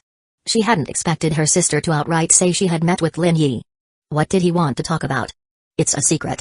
Hina suddenly laughed, her tone a bit embarrassed. Actually, it's related to you. Huh? It's not really appropriate to tell you, but I thought about it and decided to let you know. Hina coughed twice. We talked a bit about you, about your good qualities and how to properly pursue you. I wonder when Lin-kun will officially start pursuing you, Rue. Takabanaru. Really? Sister, please don't joke around. Why would I lie? Myru is so cute. Isn't it normal for boys to like her? But I remember he likes Yukino Shita-san. He even confessed to her several times. That just shows how Myru's presence has surpassed Yukino Shita-san in some boys' hearts. Doesn't that prove Rue's charm? This made Takabanaru blush slightly. Her usually expressionless face showed a faint trace of embarrassment. Haha, let's go. Today, I'll pick out a beautiful outfit for you. You can wear it on your future dates. No need, sister. But Rue couldn't resist and was half pulled by Hina into the clothing section to pick out a pretty outfit. On the other side, Chiba Luxury Apartments, after dropping Uegahama off at her home, Hiratsuka Shizuka brought Yukino Shita Yukino back to her apartment and suggested going up for a visit. Yukino Shita Yukino knew she couldn't escape this. She accepted it expressionlessly, preparing herself for Hiratsuka's interrogation. Hiratsuka-sensei, please have some water. Thank you. This wasn't Hiratsuka's first time here, but compared to her last visit, the apartment hadn't changed at all. It was still simple and empty, lacking any sense of liveliness. Yukino Shita Yukino sat across from Hiratsuka, her gaze occasionally flickering toward her. Hiratsuka sipped her tea, gathering her thoughts before speaking. Yukino Shita, you've always been a good student in my eyes, top grades, excellent character, and someone I rarely need to worry about. At this point, Yukino Shita Yukino knew where this was going. Sensei, please speak directly. I know you've been under a lot of pressure due to your family and your sister Haruno, which has caused you to accumulate a lot of stress. But some methods of relieving stress are really not appropriate.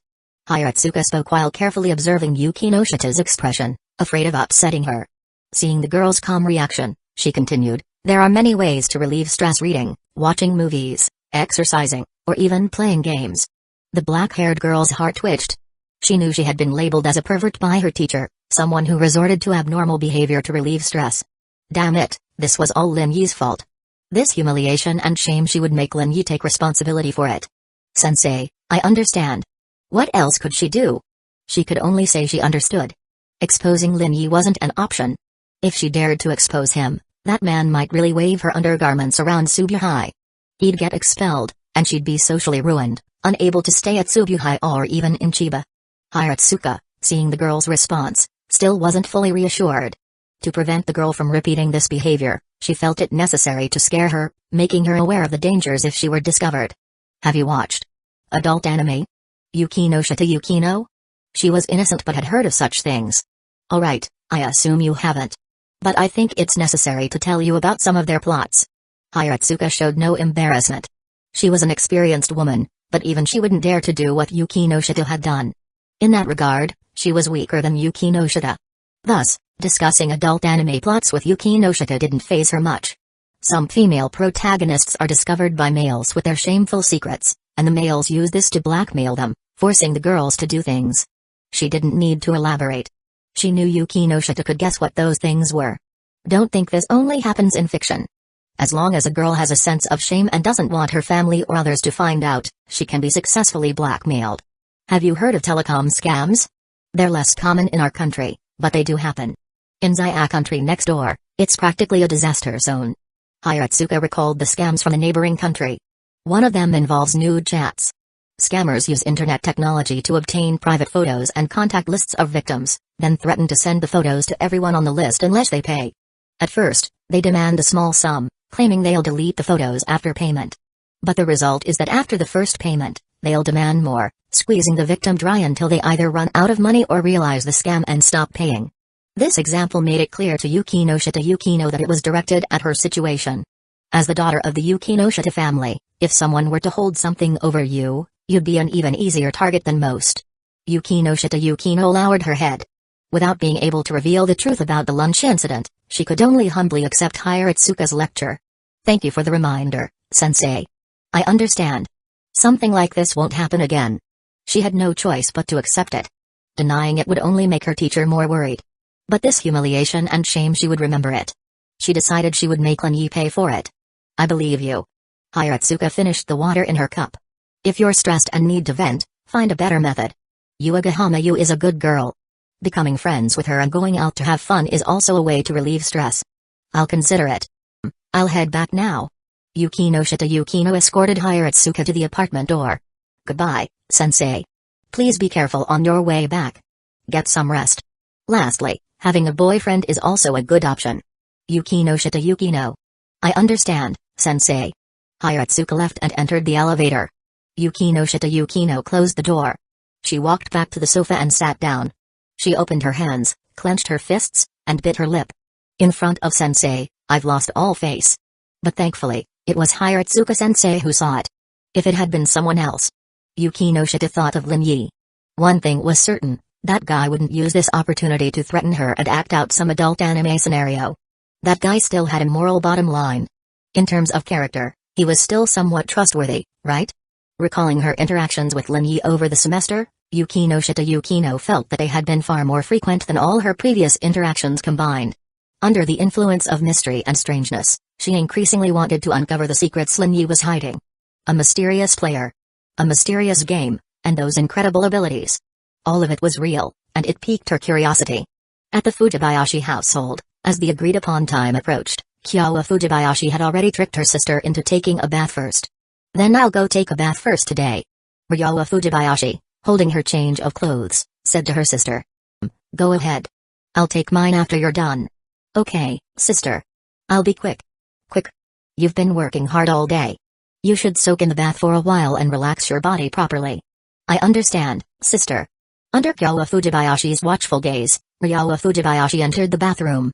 Hot water began filling the bathtub as Ryawa started washing herself. Meanwhile, Kyawa successfully took her sister's phone and sent a message to Lin Yi. Perfect? Confirming that Lin Yi was already on his way and would arrive at the agreed location in about 10 minutes, Kyawa Fujibayashi immediately returned to her room, changed into her sister's nurse uniform, tied up her long hair, and put on a nurse's cap. There's no way he'll recognize me like this. I'll just have to be careful with my voice. Finally, Kyawa draped a coat over herself to cover up the outfit. She put on her shoes, opened the door, and stepped out of the house, walking step by step toward the meeting spot. Chapter 115, Am I About to Be Confessed To?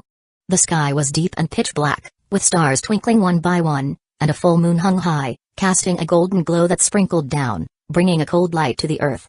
Kyawa Fujibayashi felt the cold evening breeze and instinctively tightened her black coat. She walked step by step on the street, the crisp sound of her footsteps constantly echoing. The light from the street lamps stretched her shadow, elongating it to the end behind her. Finally, after walking for about 2 minutes, Kyawa Fujibayashi saw a bright red and purple sign flashing on a building. She hummed lightly. Soon after, Kyawa Fujibayashi saw a figure leaning quietly against a street lamp in the distance, waiting. She suppressed her inner emotions, recalling the usual way her sister Ryo and Lin Yi interacted, and after a slight adjustment, she walked straight over. Good evening, cough cough, Lin-kun. Kyawa Fujibayashi coughed twice, her right hand covering her red lips, looking slightly uncomfortable as if she had a cold. Her voice was a bit hoarse, slightly different from usual. Ryo, are you feeling unwell? If you're not feeling well, you didn't have to come out specially. Lin Yi didn't expect Ryawa Fujibayashi to come out despite feeling unwell.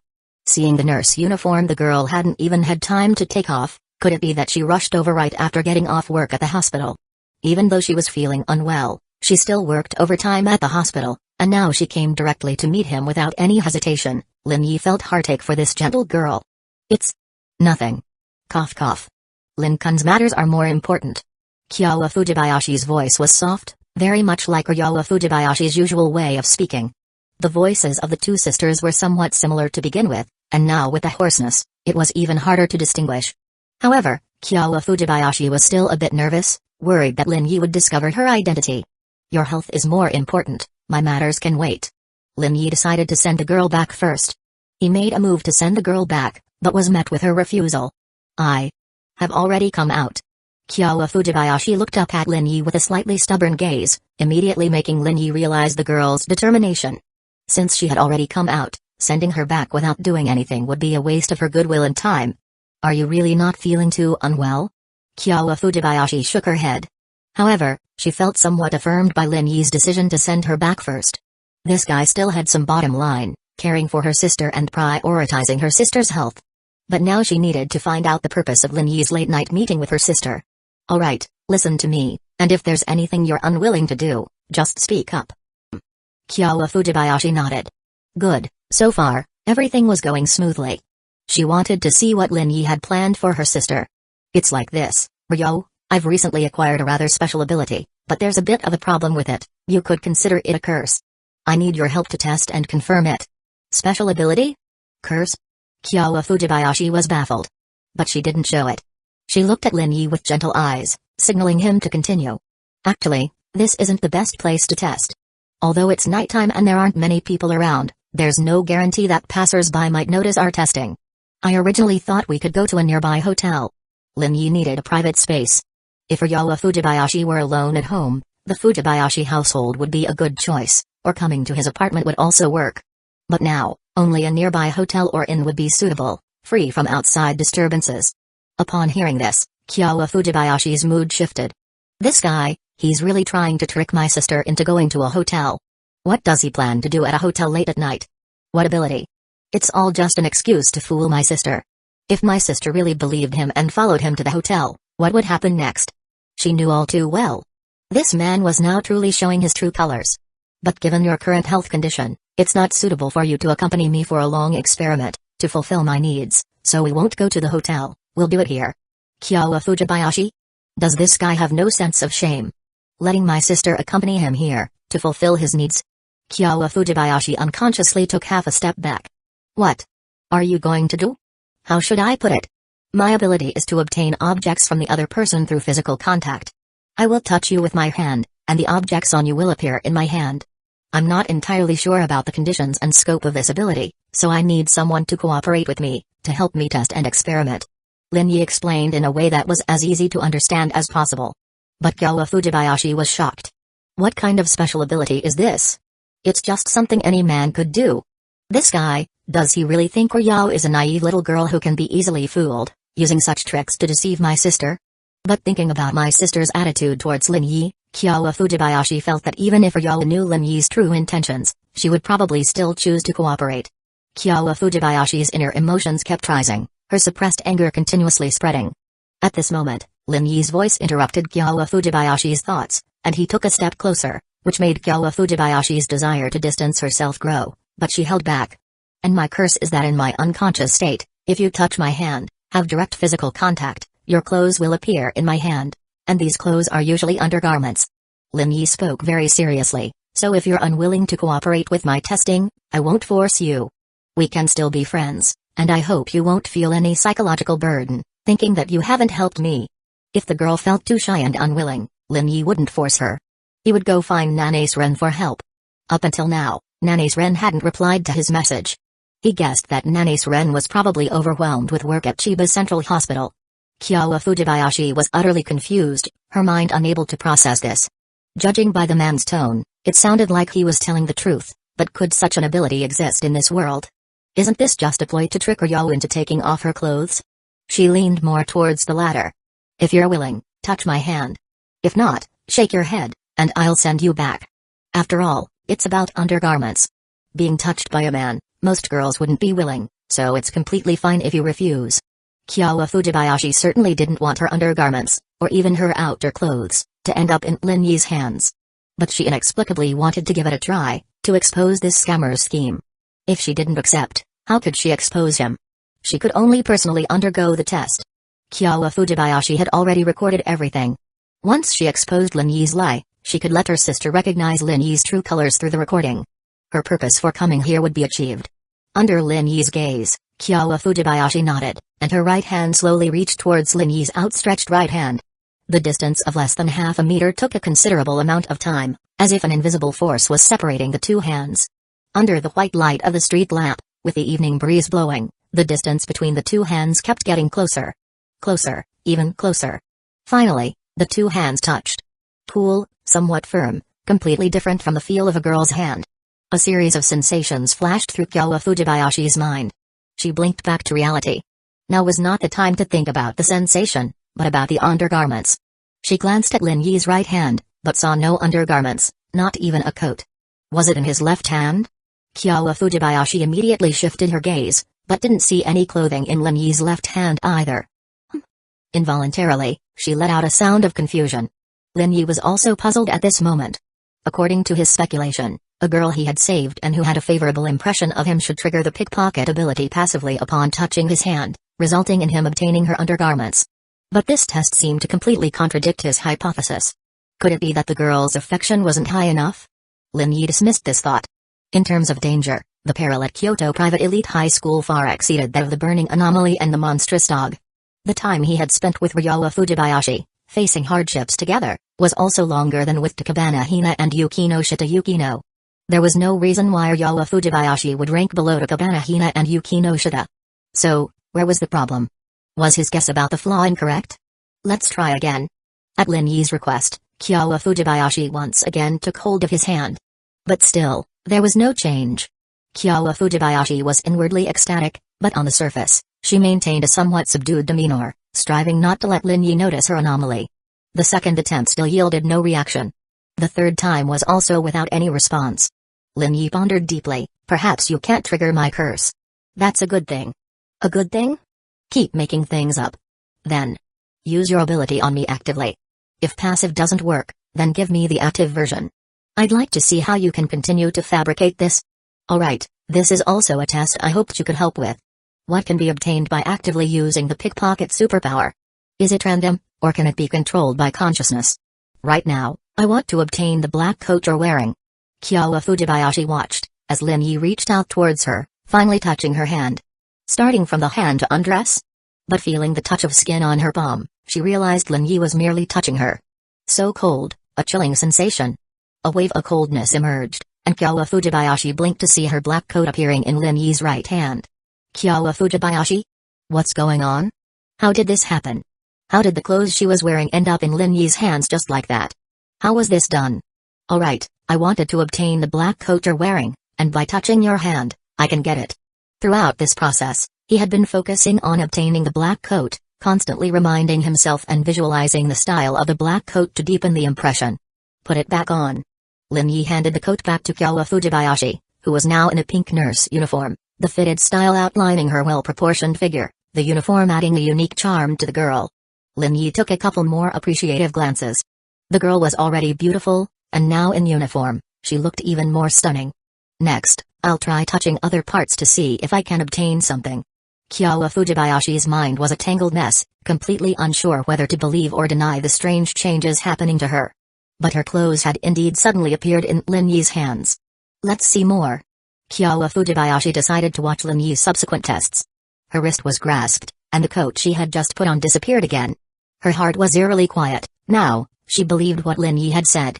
There really are such magical abilities in this world. Put it back on. Next, let's try something else. How about your phone?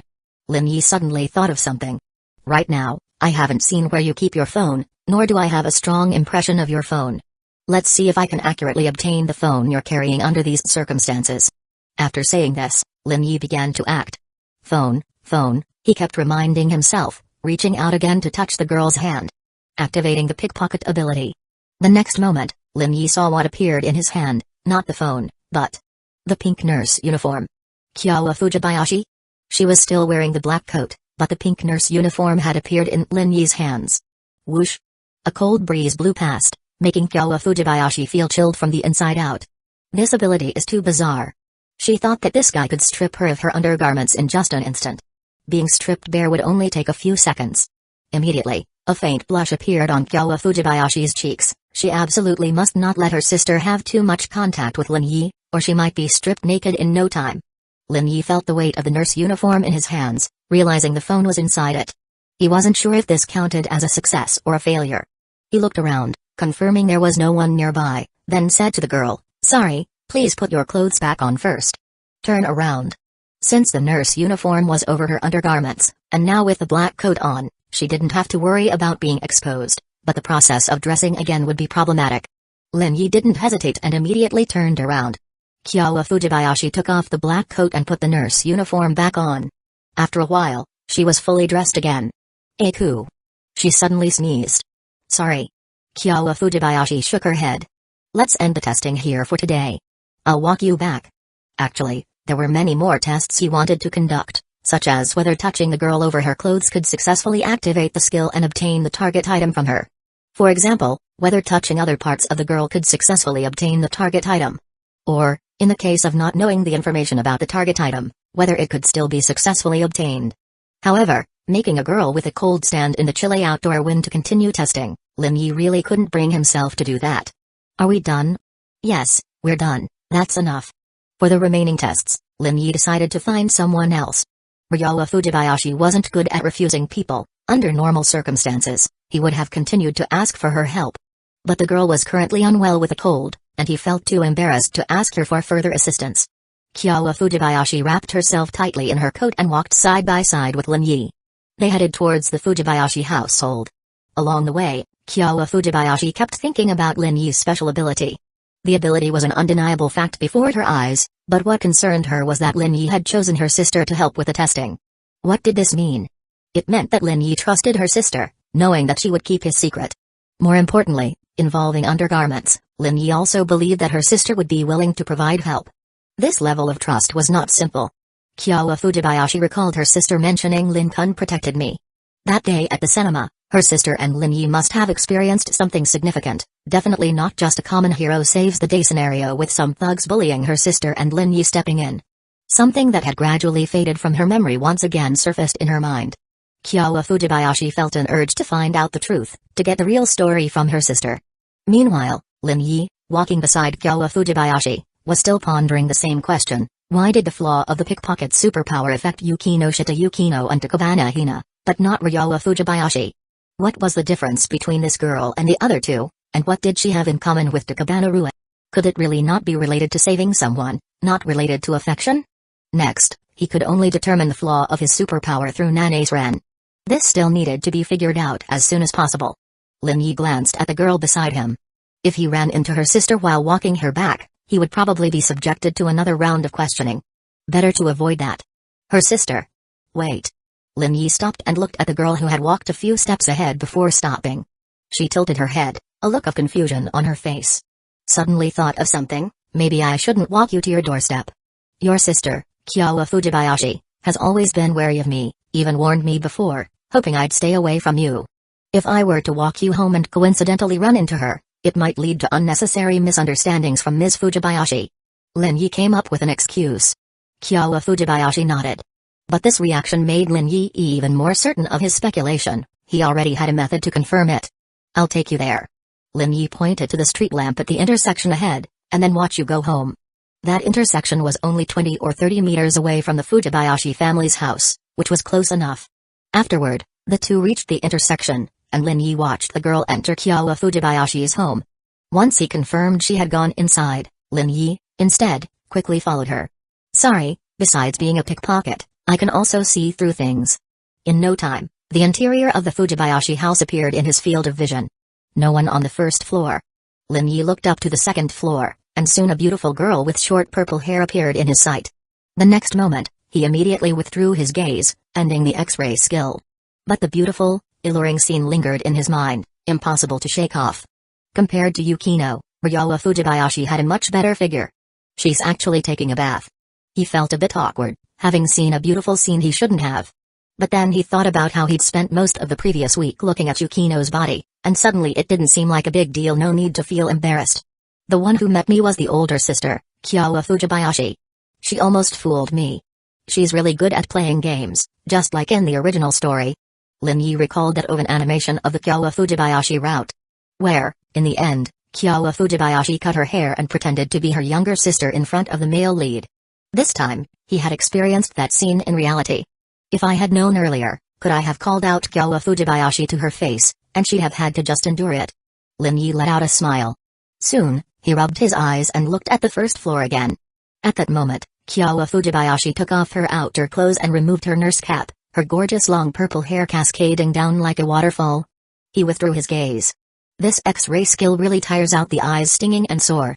Besides limitations like distance, range, and intensity, it also put a considerable strain on his eyes.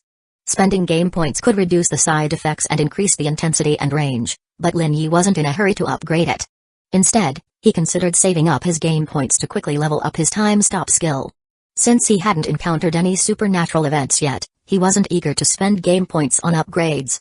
Based on the current situation, he'd gain a new supernatural skill every week. But his game points were limited, so with his points not being particularly abundant right now, he decided not to spend too many on unnecessary skills for the time being. As long as they were usable and sufficient, there was no need to pursue higher levels. Lin Yi left, heading toward the nearest train station. In less than 5 minutes, he received a call from Ren Nanes. Lin-kun, I'm so sorry, really sorry. The hospital was so busy tonight with a ton of emergency patients. I didn't have time to check my phone, so I didn't see the messages you sent me. What he heard was Ren Nanes' apologetic voice. The girl sounded very embarrassed. Don't worry about it. Nurses in big hospitals are indeed busy, I understand. Lin Yi's words let Ren Nanes breathe a sigh of relief. Thank you. Do you need help with anything? I can't help you today, I'm afraid, but tomorrow works. I'll finish my shift tonight, and starting tomorrow morning, I'll have a day and a half off. Ren Nanes really wanted to help Lin Yi. Even if it were just an ordinary friend asking for help, she'd do her best, let alone Lin Yi, who was her benefactor. Tomorrow works too. Great, then tomorrow it is. Do I need to prepare anything in advance? How should he explain this to Ren Nanes? Lin Yi felt it wasn't appropriate to say over the phone. Let's talk about it tomorrow night. If you don't want to, that's fine too. No, I'm willing. Oh. Lin Yi couldn't help teasing her, really? But before Lin Yi could say more, Ren Nanes quickly added, her words tinged with a faint hint of shyness. The nurse was blushing. Nothing naughty, though. That's no fun. Boys always like that kind of thing. Anyway, nothing naughty other than that, I'll do my best to help you. Ren Nanes bit her lip, feeling it was still too early. They hadn't even had a proper date yet. At least, there should be one date, right? That's what she thought.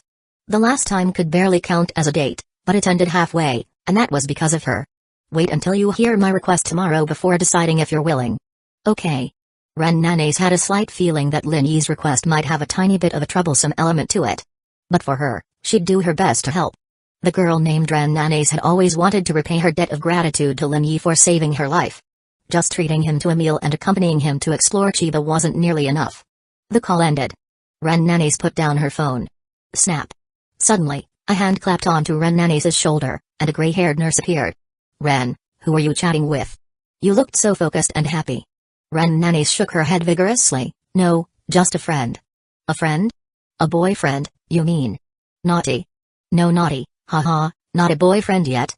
I can't believe Ren's dating someone and didn't tell me, I'm hurt. The gray-haired girl put on a sad face. It's really just a friend, Suzuka. Izami Suzuka, Ren Nanes' good friend. Haha, I don't believe you. Next time, bring him out so I can meet him. I'll help you vet him. There's really no one. Ren Nanes denied it, her face red. Izami Suzuka's smile grew even brighter, and she started playfully teasing her. But speaking of which, there sure were a lot of emergency patients today. I almost thought it was flu season again. Yeah, anyway, stay safe. Because she'd experienced a supernatural event before, Ren Nanes couldn't help but associate unusual occurrences with supernatural events. She wondered if she was being overly sensitive sometimes. It had been 10 days since the supernatural bus incident, and she hadn't encountered another strange event since. The odds of encountering a supernatural event couldn't be that high. She could really relax now. Of course, we have to stay safe. Ren, you're so pretty. If you're not careful, what if some guy starts bothering you? Suzuka, you too. The two nurses in pink uniforms started messing around, adding a touch of faint liveliness to the quiet hospital. At the Fujibayashi house, Kyawa Fujibayashi returned to her room, took off her nurse uniform, and folded it neatly, planning to return it to her younger sister's room. But she happened to run into her sister, wrapped in a bathrobe, on the second-floor hallway. Sis. Ryawa Fujibayashi looked at the nurse uniform in her sister's hands, puzzled. Didn't I say before that I wanted to wear a nurse uniform to the hospital to see if your colleagues could tell us sisters apart? So I tried it on first. If you mind that I wore it, I'll wash it for you. Sis, what are you saying? How could I think you're dirty? Ryawa Fujibayashi got a little upset, which made Kyowa Fujibayashi apologize. Yes, my bad.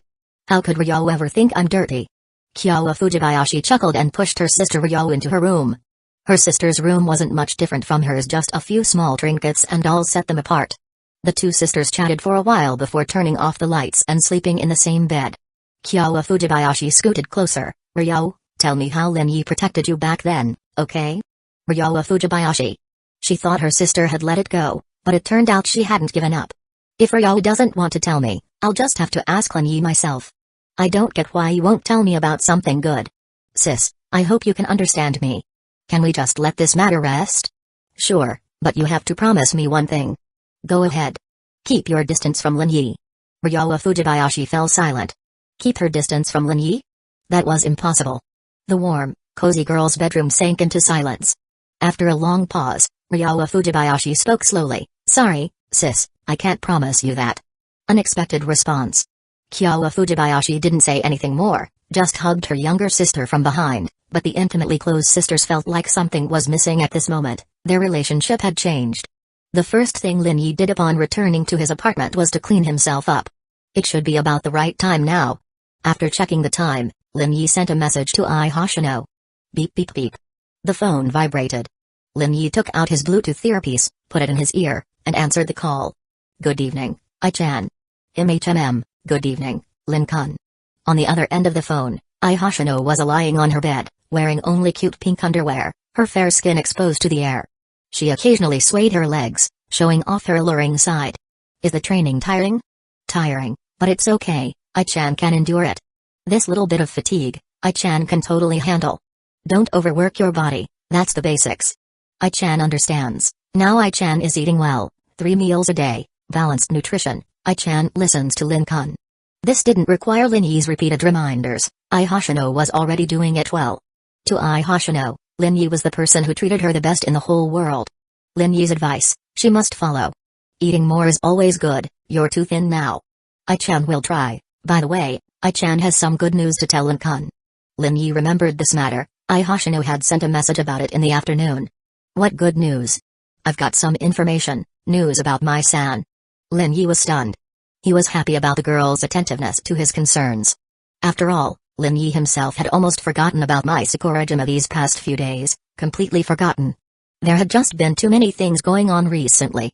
Sorry, Mai. Lin Yi almost laughed at the thought. It seemed his obsession with Mai Sakurajima wasn't that deep after all. When he first arrived in this world, he thought about going to see her, but by now he had gradually gotten used to life here, without much impulse or drive to specifically seek out Mai Sakurajima. Mai is going to shoot scenes in Akihabara, Tokyo this Sunday. She couldn't contain her smile. In her words, there was an air of seeking praise and credit. That's good news, right? It is good news, thank you. Who told Ai-chan to be Lin-kun's good friend?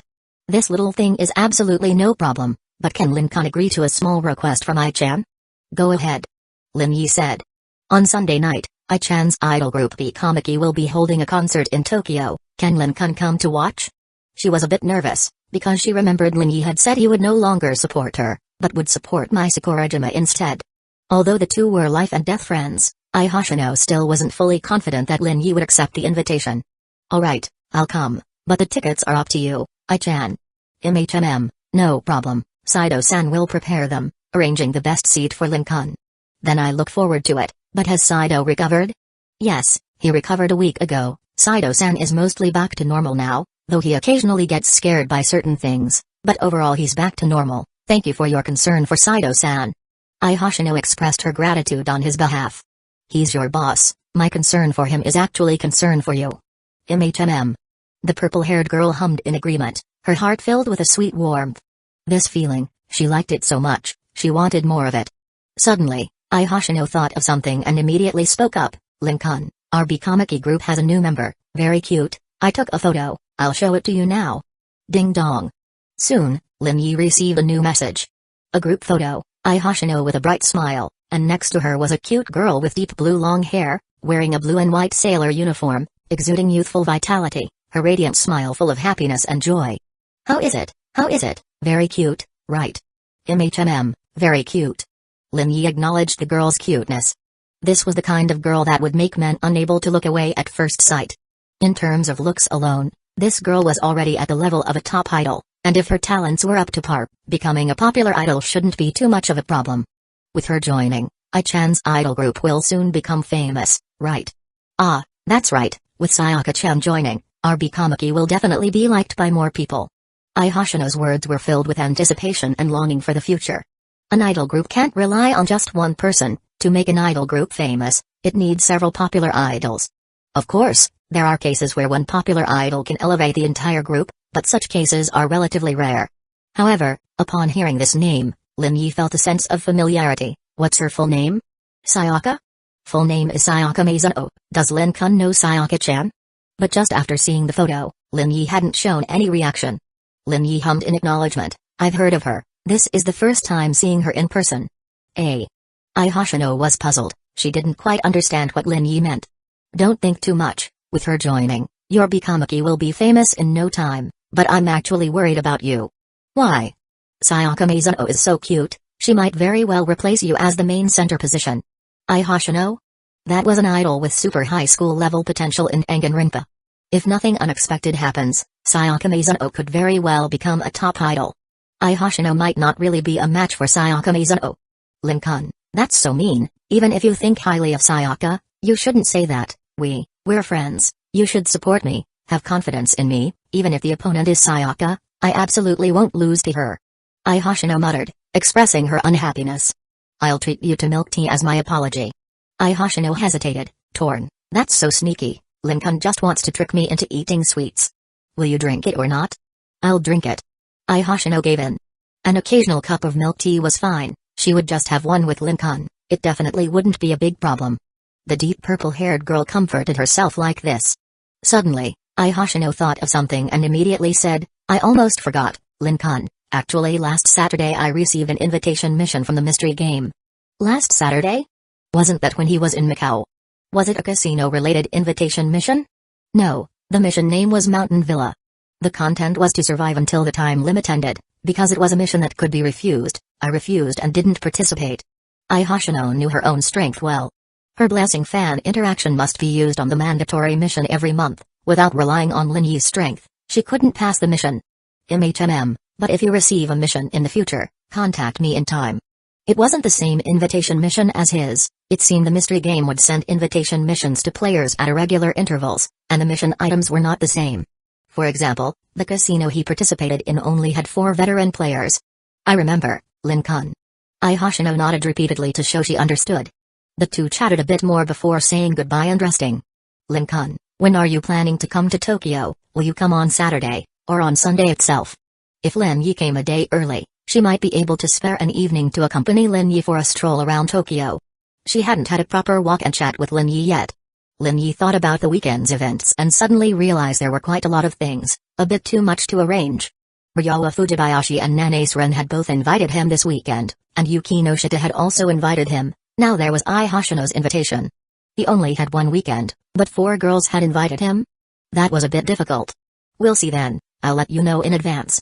Ai Hoshino was a bit disappointed. If Lin-kun comes early, I can introduce Sayaka to you. Lin Yi laughed. Is this how you try to bribe me? Am I that kind of person? Introduce me to all the girls in Bikamaki.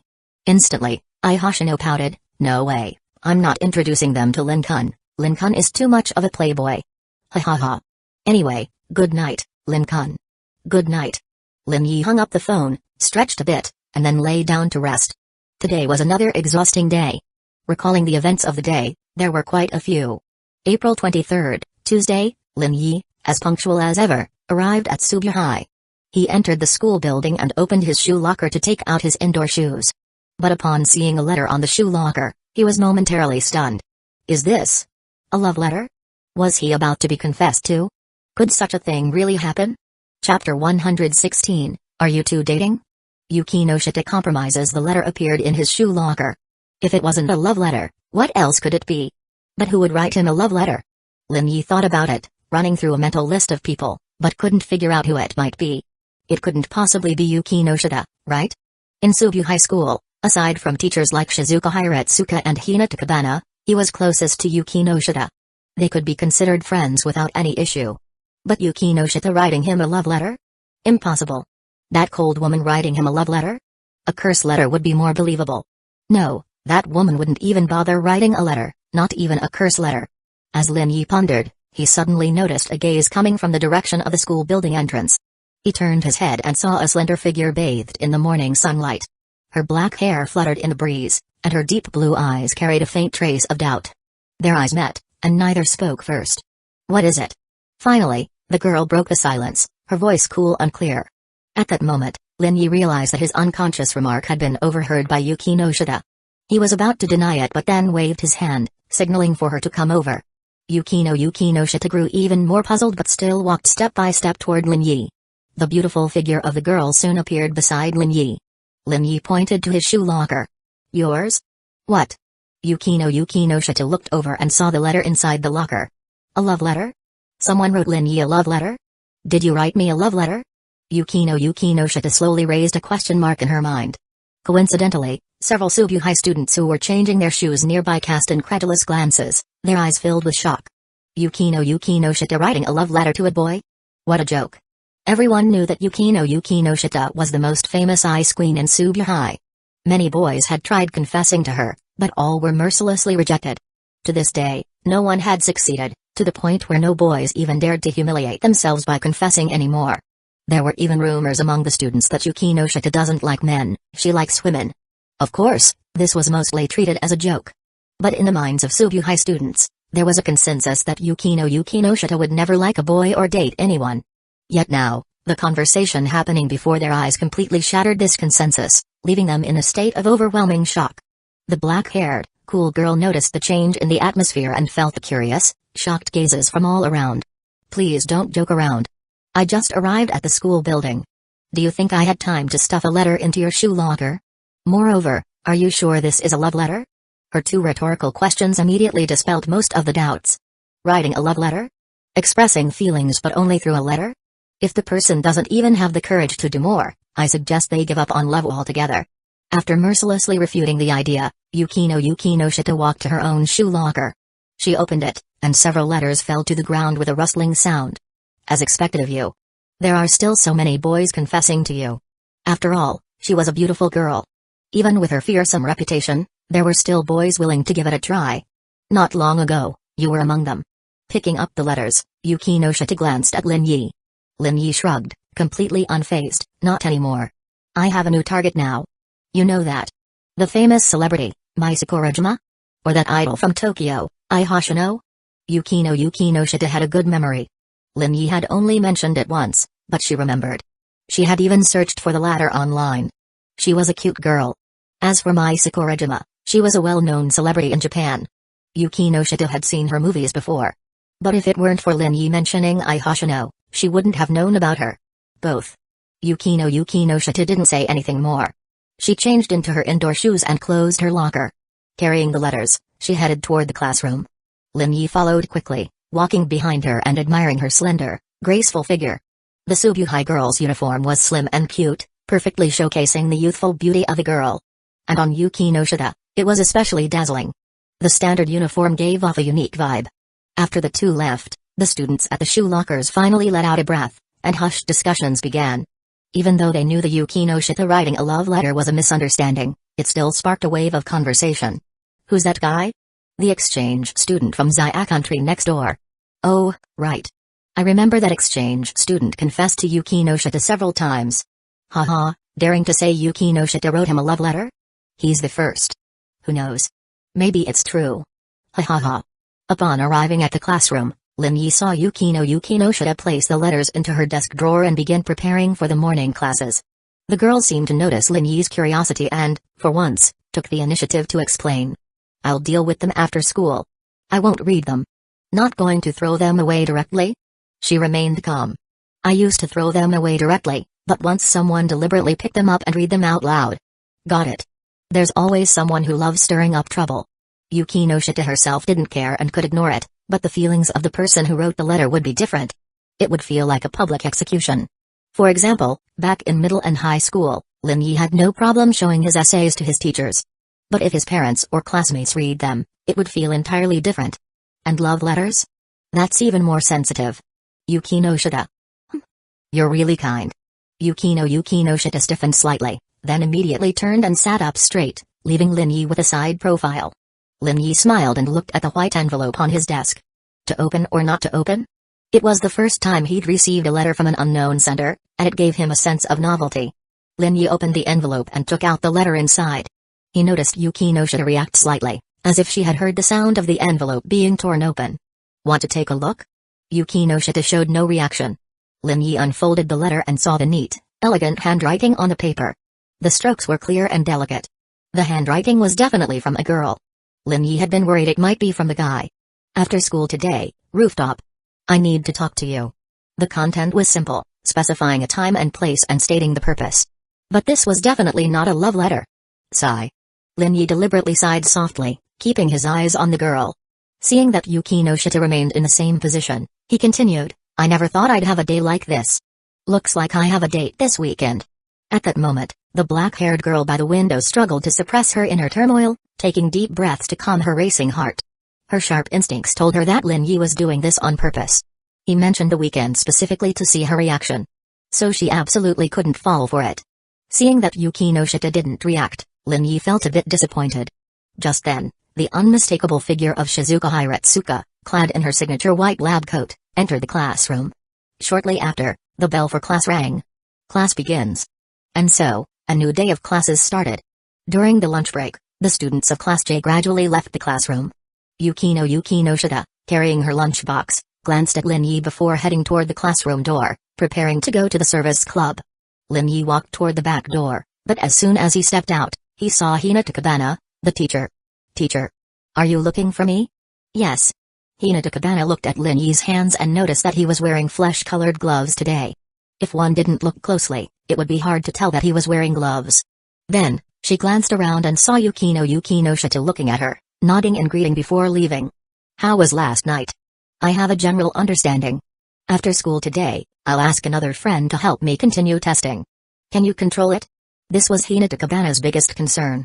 She wasn't worried that Lin Yi would actively use this ability for evil, but she was afraid of accidents. I think so. With more training over the next few days, things should return to normal. At worst, I'll just keep wearing gloves and maintain my distance from women. That was one solution, but in Hinata Kabana's eyes, it wasn't a long-term fix. You could consider my proposal. Thank you for your concern, teacher. Hinata Kabana knew that her proposal probably hadn't appealed to Lin Yi. If you have any problems or run into any issues, contact me. I'll do my best to help you. Okay, teacher.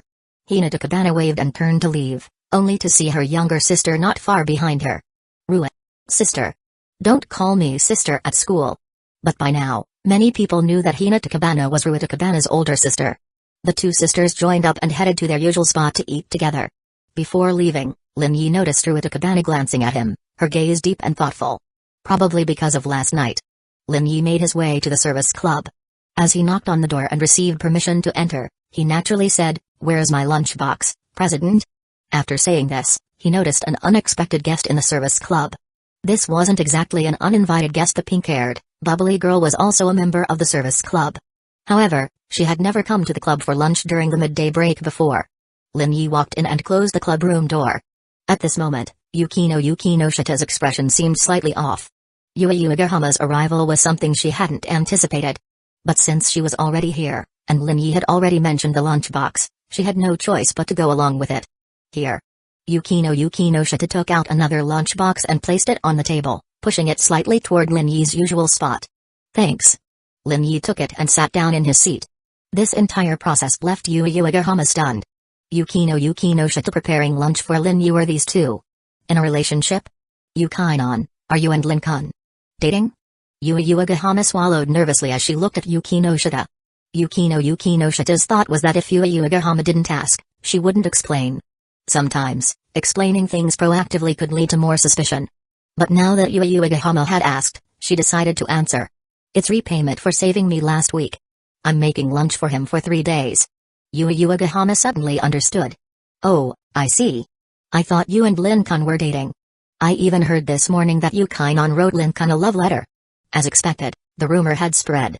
Yukino Shita wasn't surprised, but she still shot a glare at Lin Yi, as he was the main reason for this mess and had to take responsibility. It was someone else who wrote it to him. Yui Uegahama's eyes sparkled with curiosity as she looked at Lin Yi. Lin-kun, would you mind sharing what the letter said? I would. Instantly, Yue Yuigahama looked disappointed. Actually, it's nothing much. It just asked me to meet on the rooftop after school. Wow.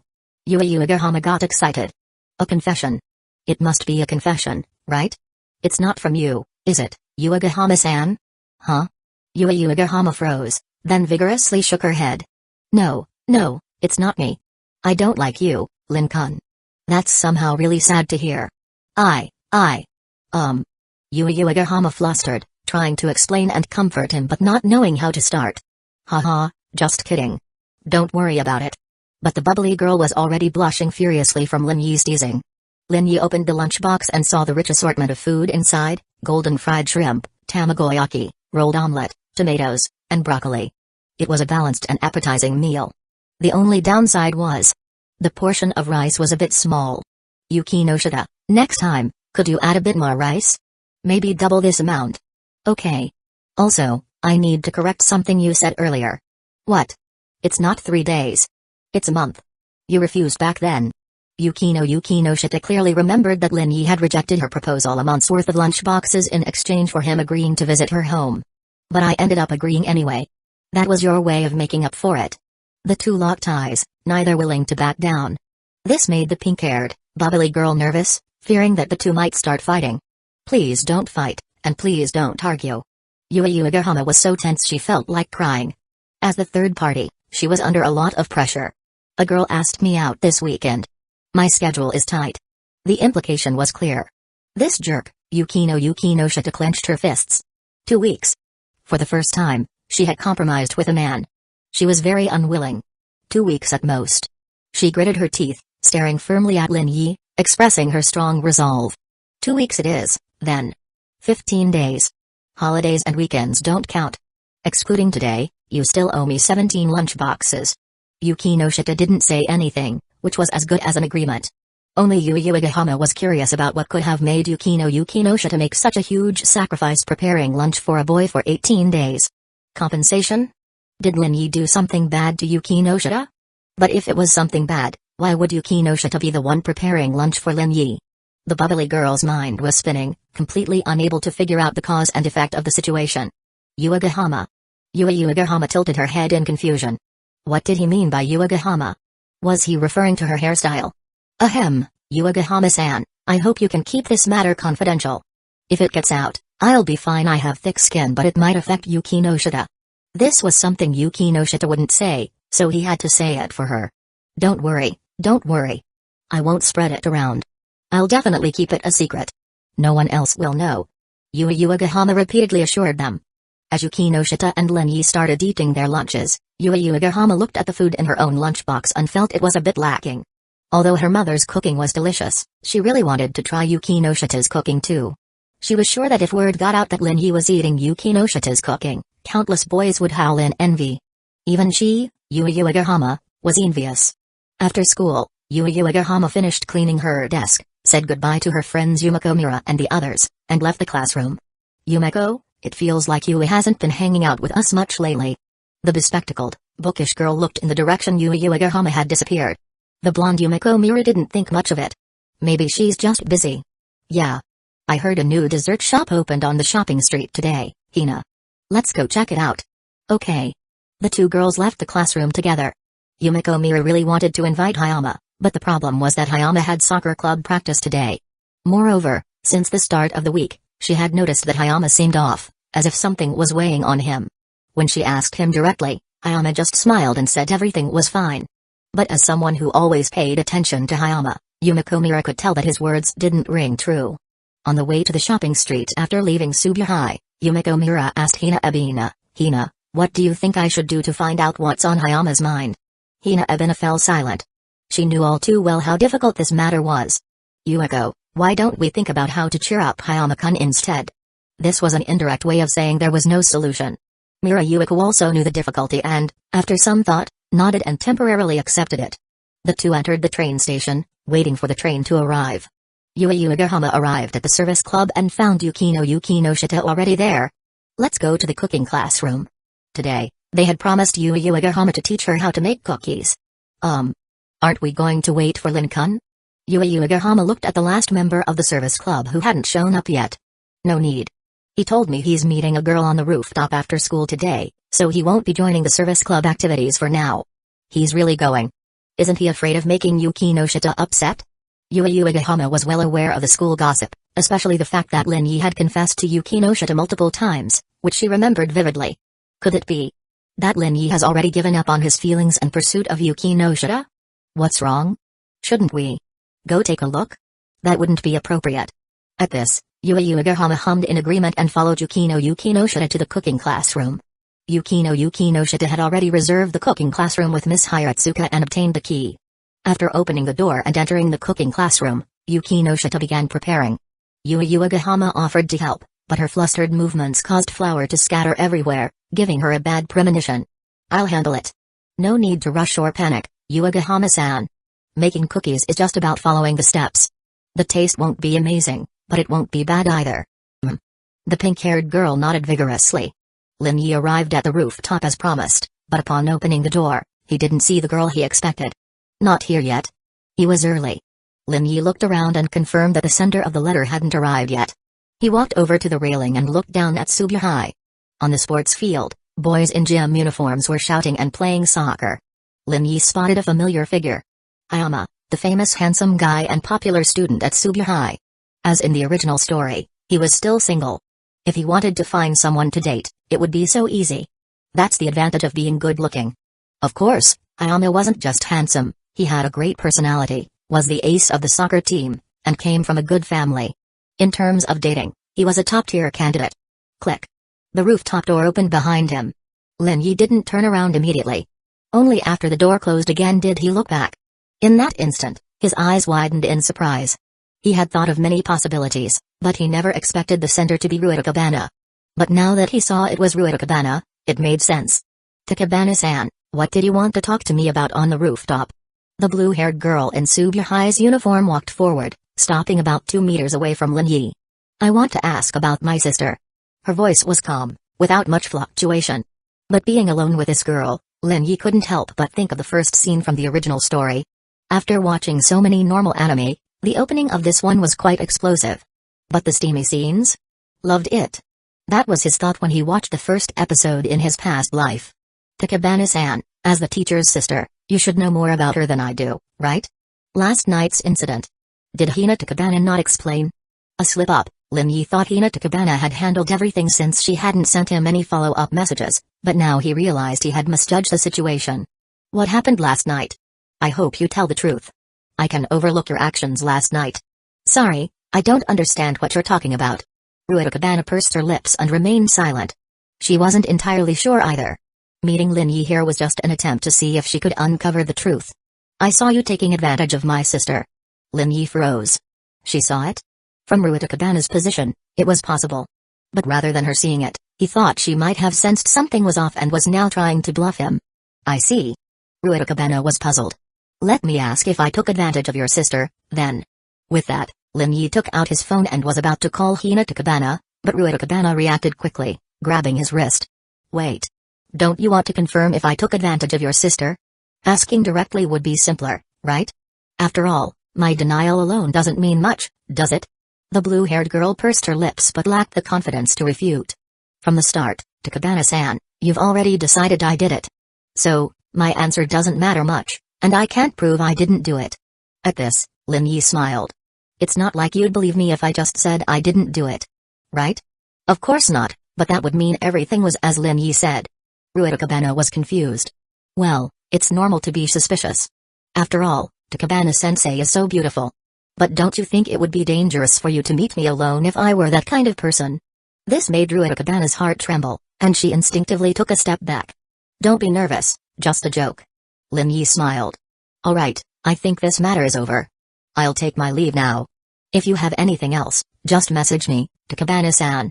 Putting a letter in my shoe locker almost made me think I received my first love confession. But he was overthinking it. She just wanted to ask if he had taken advantage of her sister. The truth was, he had, and it was more than just a little. Wait. As they passed each other, Ruitakabana suddenly spoke again. She turned to look at Lin Yi's profile. There's one more thing. What did you and my sister talk about alone last night? Takabana-san, were you following us? Please answer my question. Really want to know? Ruitakabana nodded. If I tell you, you might not believe me. Please tell me. I'll judge whether it's true or not. Takabana-sensei wants me to pursue you. Pursue me? Wait, why would my sister want you to pursue me? Shouldn't it be you asking my sister about me, expressing your interest, and wanting to pursue me? This is completely different from what my sister said. She told me a lot about your good qualities, saying that if I successfully pursued you, you'd make me lunch every day as my girlfriend, and that you'd be an excellent girlfriend.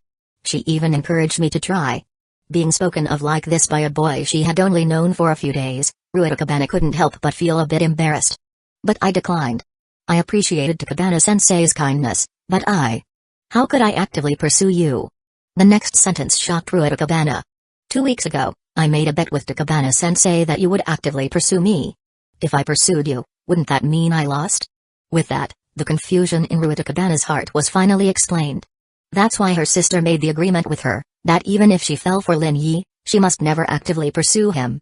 So Lin Yi and her sister had this bet. But why did they make this bet? Why did her sister want Lin Yi to pursue her? Please tell me the details. Lin Yi shook his head. That's all for today. If you want to know more, go ask Hina Takabana-sensei. I won't give you the answer. Facing Lin Yi's refusal, Ruitakabana didn't give up. Please tell me. As a reward, I can make you lunch. She continued, you can't trust my cooking skills. You'll like the lunch I make. But Lin Yi still refused. Goodbye. He waved and left. However, as he left the rooftop, he sent a message to Hina Takabana, briefly explaining his conversation with her sister, Ruitakabana, on the rooftop. But Lin Yi didn't receive a reply immediately. Next. Lin Yi looked around and decided to head to the cooking classroom first. Come in. After the knock, Yukino Shita's voice sounded. Lin Yi walked in and saw 2 girls wearing aprons, busy making cookies. Lin-kun, you finished already? Yeah. How did it go? Uegahama was curious. Are you 2 officially dating now? This made Yukino Shita slightly raise her head, casting a glance toward Lin Yi. No, we just talked about how I wouldn't pursue her. She even offered to make me lunch, but I refused. Since I already have Yukino Shita-senpai making lunch for me, why would I need another girl to do it? Uegahama's mouth formed an O shape. Lin Yi really does like Yukino Shita more. Seeing Uegahama's reaction, Lin Yi knew his teasing had hit the mark. Haha, don't believe it. It's just a joke. She came to ask me about something, not to confess or ask to date me. What a shame. I thought today I'd experience my first confession from a girl, but it turns out I misunderstood. Uegahama couldn't help but comfort him. Well, someday in the future, a girl will definitely confess to you. Really? Thanks for the encouragement. How about you, Uegahama-san, help me fulfill this little wish. Huh? In her shock, she immediately shook her head. She didn't even realize it until after she reacted, and her expression looked like she was about to cry. What an amusing reaction. Lin Yi's smile grew even brighter. But this didn't lessen Uegahama's embarrassment and awkwardness. Alright, don't take it to heart. It's just a joke. 10 minutes later, the cookies were done.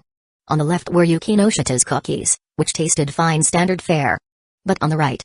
Sorry, I can't try these. The blackened, lumpy cookies looked like they'd give him food poisoning if he ate them. Both girls stared at him. Lin Yi stood up. I just remembered I have something to do. I'll head back now. I already took a leave from club activities today. Without giving Yukino Shita a chance to refuse, Lin Yi dashed out of the cooking classroom. Only a dejected Uegahama remained. He was just getting a little revenge on you. They look bad, but the taste is fine. Yukino Shita took a bite and froze. Why, despite her step-by-step guidance, did Uegahama's cookies taste so terrible? It was strange.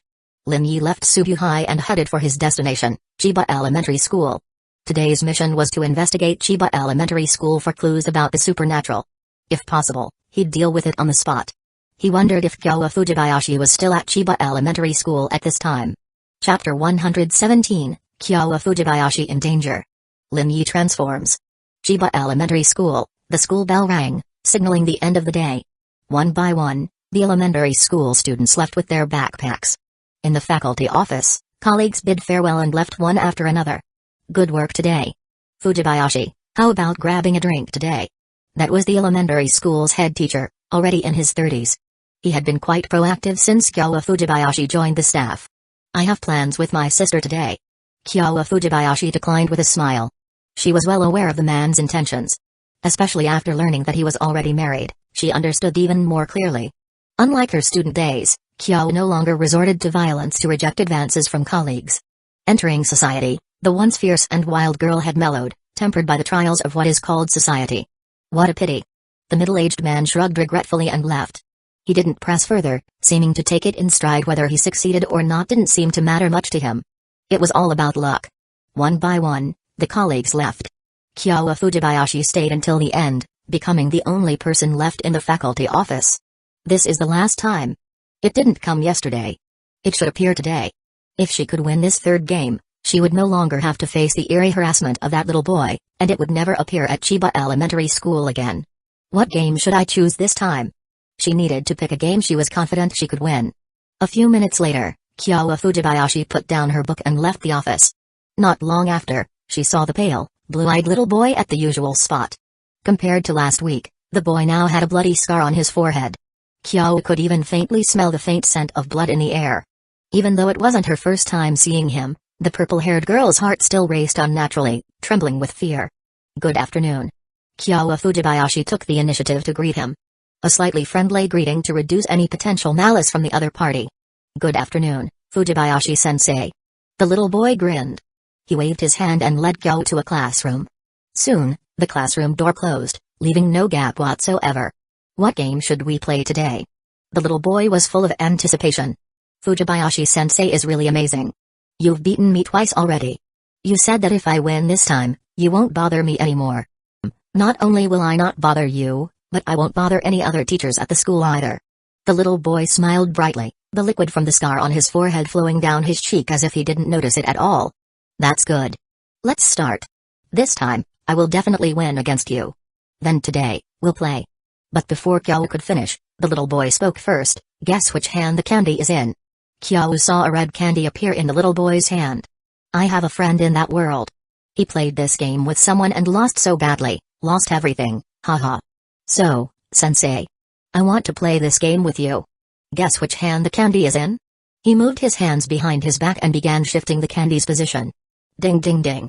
The pale little boy extended two clenched fists. Sensei, guess. You have 5 seconds. Left hand, or right hand? If you guess correctly 2 out of 3 times, you win. Kyo held her breath and stared intently at the 2 hands. Left hand, or right hand? Left hand. Are you sure? Right hand? No, left hand. I'm sure it's the left hand.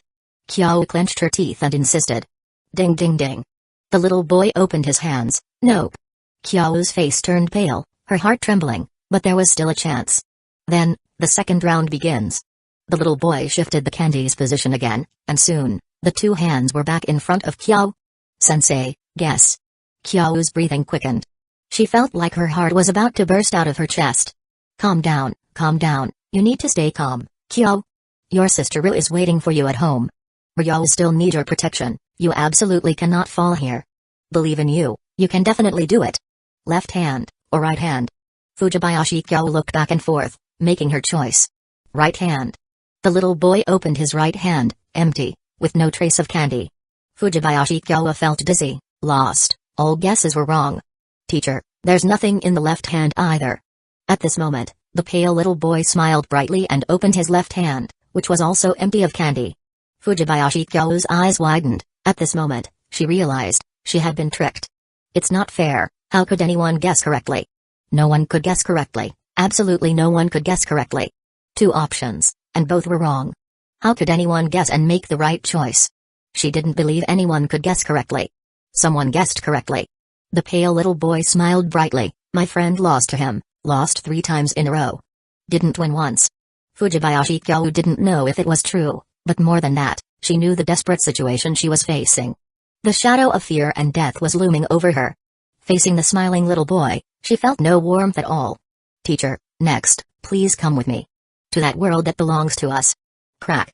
Fujibayashi Kyo took a step back, bumping into a desk in the classroom. She wanted to run, but the classroom door was tightly shut. She knew she couldn't escape. Teacher, be obedient. A bet is a bet. If you're not obedient, I'll go to your house as a guest.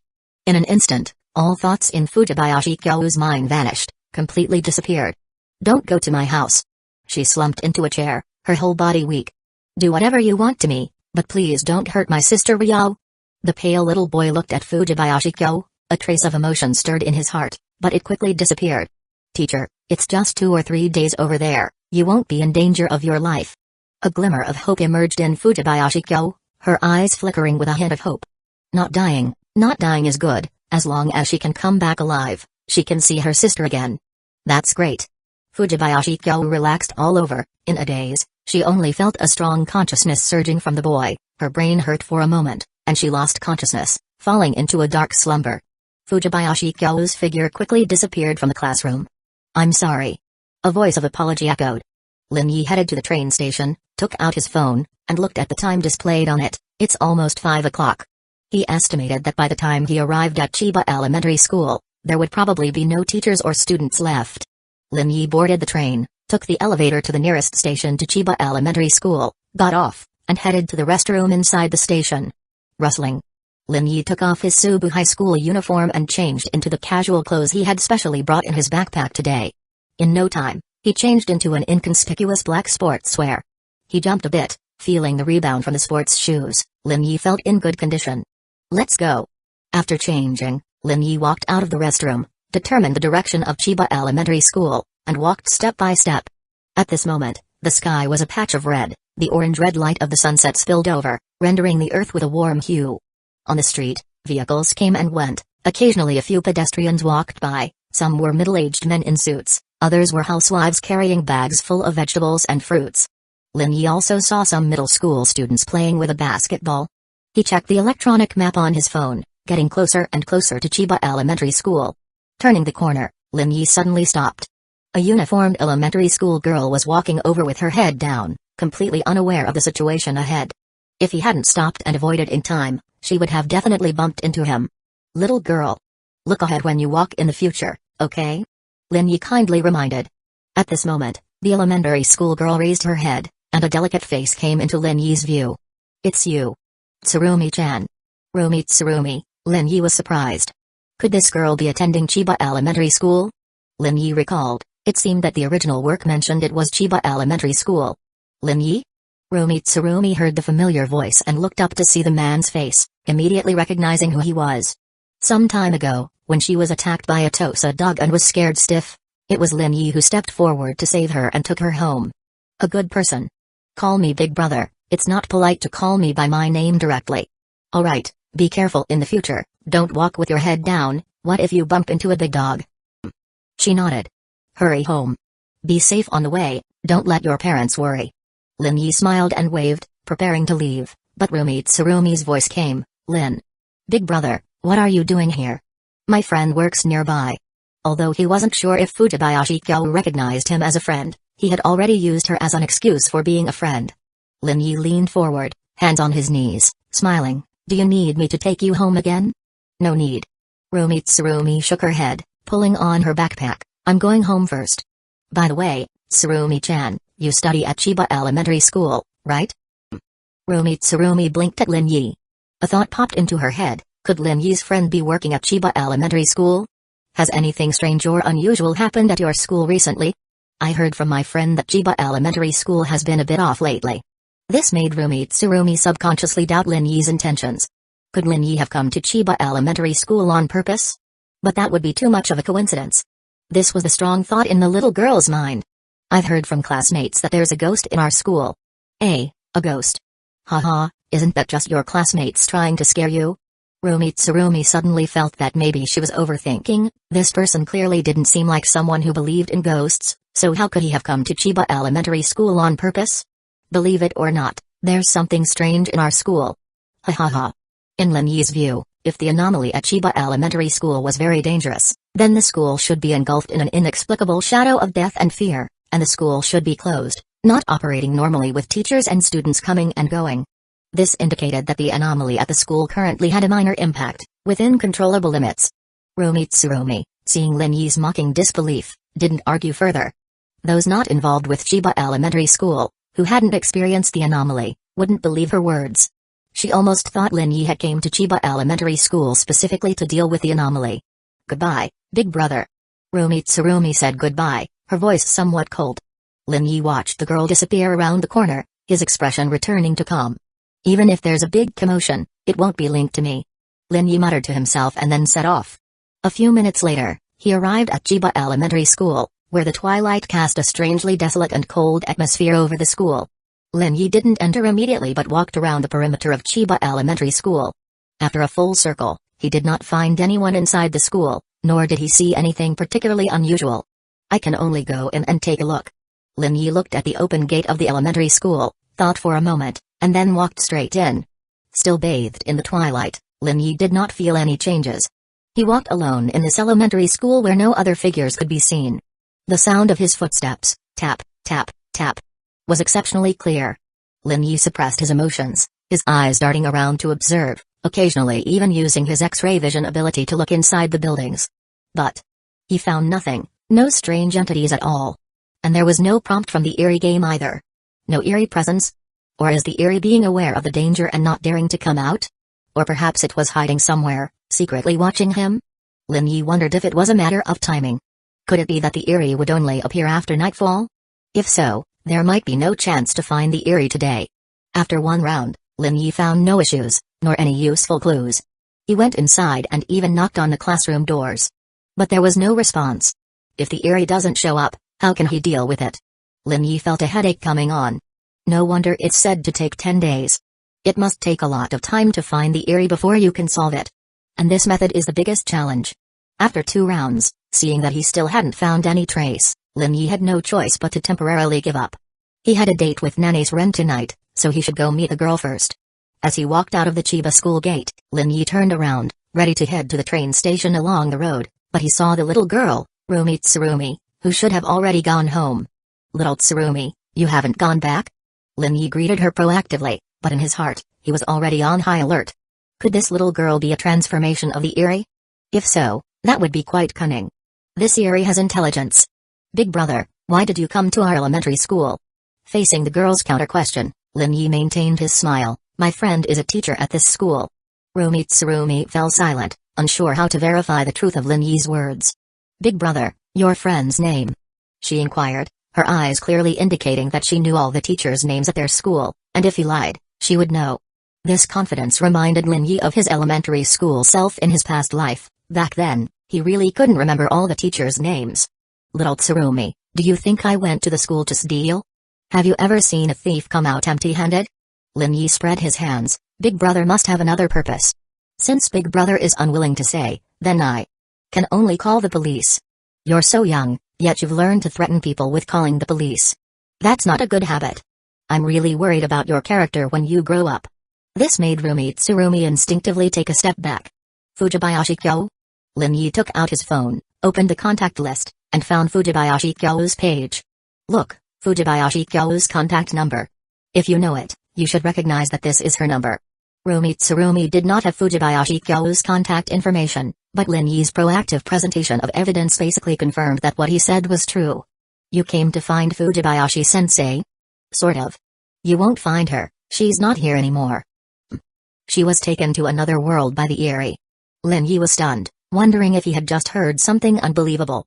Big brother, I don't know if you'll believe it, but our school does have an eerie, and Fujibayashi Kyo-sensei has already encountered it. After school today, the teacher never came out.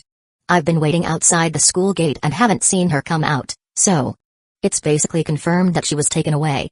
Lin Yi immediately dialed Fujibayashi Kyo's phone number. Could something really have happened to her? The number you have dialed is not in the service area, please try again later. Unable to connect, out of communication range. Could it be, as Rumi Tsurumi said, that Fujibayashi Kyo has already been taken away? Tell me all the information you know. It's no use, big brother, you can't save her, and actually, you don't need to worry about Fujibayashi Kyo-sensei's safety. Generally, she will come back after 2 or 3 days. Are you sure? But Rumi Tsurumi thought about it and still shook her head. 2 teachers before had similar experiences, disappearing for 2 days and then coming back, but their mental state was quite bad, they were traumatized. So, if he does nothing, Fujibayashi Kyo has a relatively high probability of coming back, but will the Fujibayashi Kyo that comes back still be Fujibayashi Kyo? To this, Lin Yi had a big question mark. Based solely on Rumi Tsurumi's one-sided statement, he couldn't fully believe it. Tell me. Under Lin Yi's insistence, Rumi Tsurumi told Lin Yi everything she knew, and Lin Yi asked some questions, which Rumi Tsurumi tried her best to answer, but for some questions, she didn't know the answers. But Lin Yi understood one thing, why he didn't encounter the Eri after walking around Chiba Elementary School twice. Identity. He is neither a student nor a staff member of Chiba Elementary School, so he cannot encounter the ghostly Eri that exists within Chiba Elementary School. This was a guess Lin Yi made based on the information provided by Rumi Tsurumi. Otherwise, there's no reason why Fujibayashi Kyo, Rumi Tsurumi, and others at the school could see it, while officials who came to investigate Chiba Elementary School found nothing. Identity is the key condition for triggering an encounter with the Eri. Do you want to save Fujibayashi-sensei? Rumi Tsurumi was stunned, but instinctively nodded.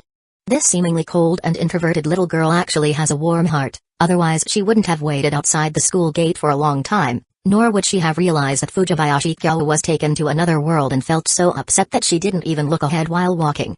I will protect you. This sentence made Rumi Tsurumi realize Lin Yi's intention. Believe me, I remember little Tsurumi wanted to become as brave as me. Now is the chance. Lin Yi squatted down, smiling and looking at the girl at eye level. I want to save Fujibayashi-sensei, and I promise you that I will protect your safety, so, can you come into the school with Big Brother? Rumi Tsurumi looked into Lin Yi's sincere eyes, her heart trembling continuously. Although that Eri has not caused serious casualties, occasionally someone gets scared, and she has not encountered it, but she has heard of its notorious reputation. If given a choice, she would never be willing to come into contact with it, otherwise, why would she always wait outside the school gate instead of inside the school? But now, the man in front of her is inviting her in, asking for her help. It's the first time in her life she's encountered such a situation. Rumi Tsurumi doesn't know what to do. Is Fujibayashi Kyo-sensei your girlfriend? Lin Yi shook his head, no. Do you like Fujibayashi-sensei? In Rumi Tsurumi's view, Fujibayashi Kyo-sensei is a very beautiful and gentle female teacher. It's normal for Lin Yi to like Fujibayashi Kyo. She speculated so. No, I have a better relationship with her sister, Fujibayashi Ryo, so I don't want anything to happen to her. So that's how it is. Rumi Tsurumi pursed her lips, her eyes looking towards Chiba Elementary School bathed in the twilight. For a moment, she didn't want to go in. It's very dangerous. Dealing with Eri, professional. Lin Yi was full of confidence. If I don't want to go in, will you force me in? Rumi Tsurumi's voice trembled slightly. Hearing this, Lin Yi laughed. No matter what, I wouldn't go that far. I would find another way. If you have the contact information of any teacher from Chiba Elementary School, give it to me, and I'll contact them for help. I'll go. Rumi Tsurumi clenched her fists, mustering up the courage to speak, but even if I go, it might not appear, because you're not from our school. Let's give it a try. And so, Rumi Tsurumi, holding on to Lin Yi's clothes, followed behind him into Chiba Elementary School. A cold breeze blew, and Rumi Tsurumi held on even tighter, her small body showing a particularly strong sense of determined courage. Since when did she want to have courage and boldness, but dare not face the fears in her heart? Rumi Tsurumi looked up at the tall figure of the man. Is he really not afraid at all? Lin Yi took Rumi Tsurumi around the elementary school campus twice, but the vast campus remained eerily silent, and the strange figure did not appear at all. 1 minute later, the two arrived outside the school gate. Sorry, it didn't show up. Rumi Tsurumi even apologized. It's not your fault, it's mine. Both of them needed to be associated with Chiba Elementary School, or even better, just one person. The strange entity might also be afraid of crowds. Big Brother, can you really protect me? The sudden question made Lin Yi realize Rumi Tsurumi's thoughts. This girl is quite bold. She's planning to go in alone to lure out the strange entity. But this is too dangerous. Although Rumi Tsurumi mentioned that this entity mainly frightens people and hasn't caused any deaths so far, letting a young girl go in alone to test and lure the entity is something Lin Yi carefully considered and ultimately decided against. I appreciate your intention, but no need. But don't you want to save teacher Fujibayashi? I have another method. Rumi Tsurumi blinked, not understanding. Lend me your identity. Huh? She was even more confused. How can an identity be lent? Stay here and don't wander off, especially don't appear near the school gate. Lin Yi led the girl to a corner by the wall, avoiding her from entering the possible unseen field of vision of the strange entity. Caution comes first. I understand, but Big Brother, what are you planning to do? Remember to stay here quietly and wait for me to return. If I don't appear within half an hour, go home immediately and continue with your life. Okay. I will use your identity, don't be confused, don't ask questions. Tsurumi blinked, not fully comprehending. The next moment, Tsurumi saw a silver card appear in Lin Yi's hand, reflecting a faint glow under the setting sun. Suddenly, Tsurumi saw Lin Yi disappear, and in front of her appeared a little girl who looked exactly like her. Tsurumi? Time is limited, I'm going in now. In a flash, Tsurumi saw another version of herself running into Chiba Elementary School. Transformation. Technique. The long black-haired girl was shocked. There really is transformation. And it turned into her exact appearance, form, and even voice. At this moment, Tsurumi felt her worldview being greatly impacted once again. This world is even more mysterious and wondrous than she imagined. At the same time, her curiosity about Lin Yi skyrocketed again. No wonder Lin Yi was confident and promised to protect her. This is one of Lin Yi's trump cards. Teacher Fujibayashi, you can be saved. She realized that Teacher Fujibayashi Ryo could be saved, unlike the previous two teachers who suffered mental trauma from the strange entity. Tsurumi sincerely prayed for Lin Yi to safely bring Teacher Fujibayashi Ryo back. Lin Yi stepped back into Chiba Elementary School. He had considered forging an identity to gain access to the school, but time was not on his side. The longer Fujibayashi Ryo stayed, the more danger she was in. So, he used the primary disguise identity card he obtained from the strange game. 1 minute. If the strange entity didn't appear within 1 minute, he would have to find another way. This is a big loss, Fujibayashi Ryo, you owe me. Lin Yi couldn't help but think, and the next second, he felt an unusual presence. Clearly, that was the gaze of the strange entity. Good, the identity disguise card worked. The strange entity had already locked onto him. It should appear soon. Lin Yi's biggest worry was that the entity had already achieved its goal for the day and stopped, but it seems that wasn't the case. This entity has a big appetite. It doesn't want to let go of this fat sheep that appeared. Let's play a game. Suddenly, a childish boy's voice rang out. Lin Yi turned to look, seeing a back figure. Who are you? Lin Yi spoke in a childish voice. Swish. The little boy ran, darting into the nearest classroom in a few steps. Lin Yi quickly followed without hesitation. Even if it was a dragon's den or tiger's lair ahead, he had to venture in. Click. The door suddenly closed. Inside, it was dim, a stark contrast to the sunset hues outside. Click. A pale blue light turned on, illuminating the classroom. A little boy with his back turned slowly turned around, looking at the little girl by the door. You finally came. Let's play a game. Play a game. Let's play together, Tsurumi. Hee hee hee. Accompanied by a chilling laugh, the room was filled with a sinister atmosphere. The pale boy's face had a cracked wound, blood flowing down. Where is Fujibayashi Ryo? Teacher Fujibayashi. So you came for Teacher Fujibayashi. She's not here. She's gone to another world. If you win the game against me, I can take you to another world to find Teacher Fujibayashi. Let's play a game, play a game.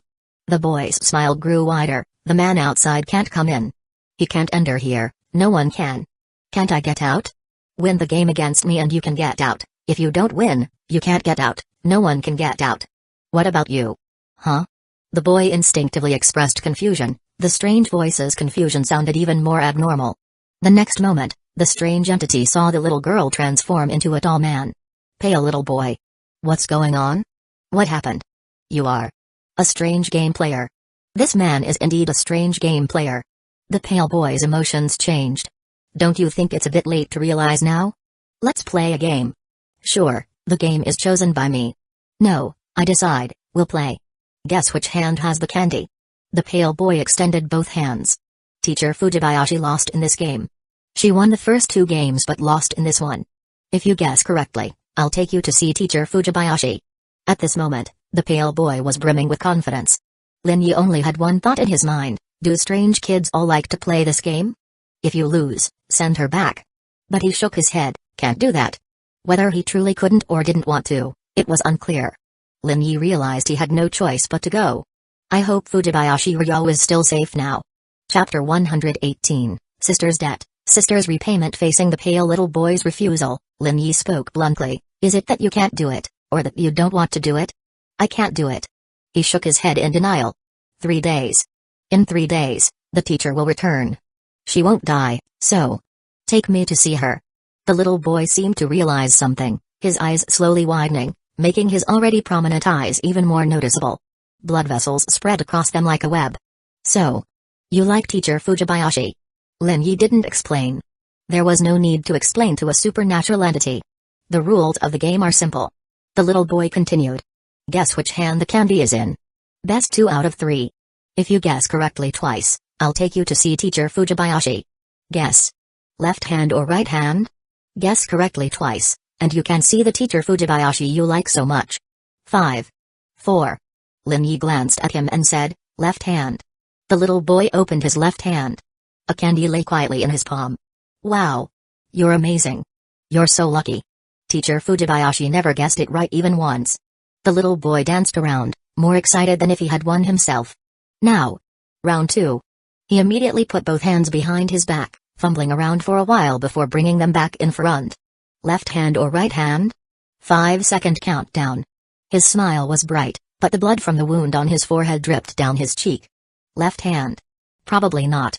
Lin Yi's right hand gripped the little boy's right wrist. It doesn't seem to be there either. The touch was icy, devoid of any warmth. Which one? Guess quickly. The little boy urged, seeming to grow impatient. Neither hand has it. In an instant, the little boy froze.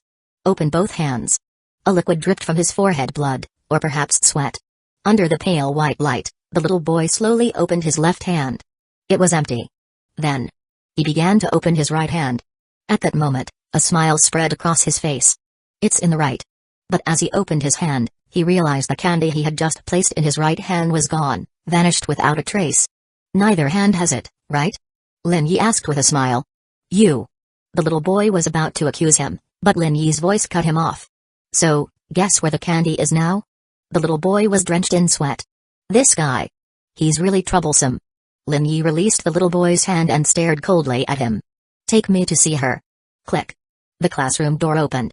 Let's go out first. Lin Yi didn't move, his gaze unwavering. Take me to see her. The little boy's heart turned even more. I can't trick him into leaving. Teacher Fujibayashi will be back in 3 days. Oh? I'm telling the truth. That place is dangerous.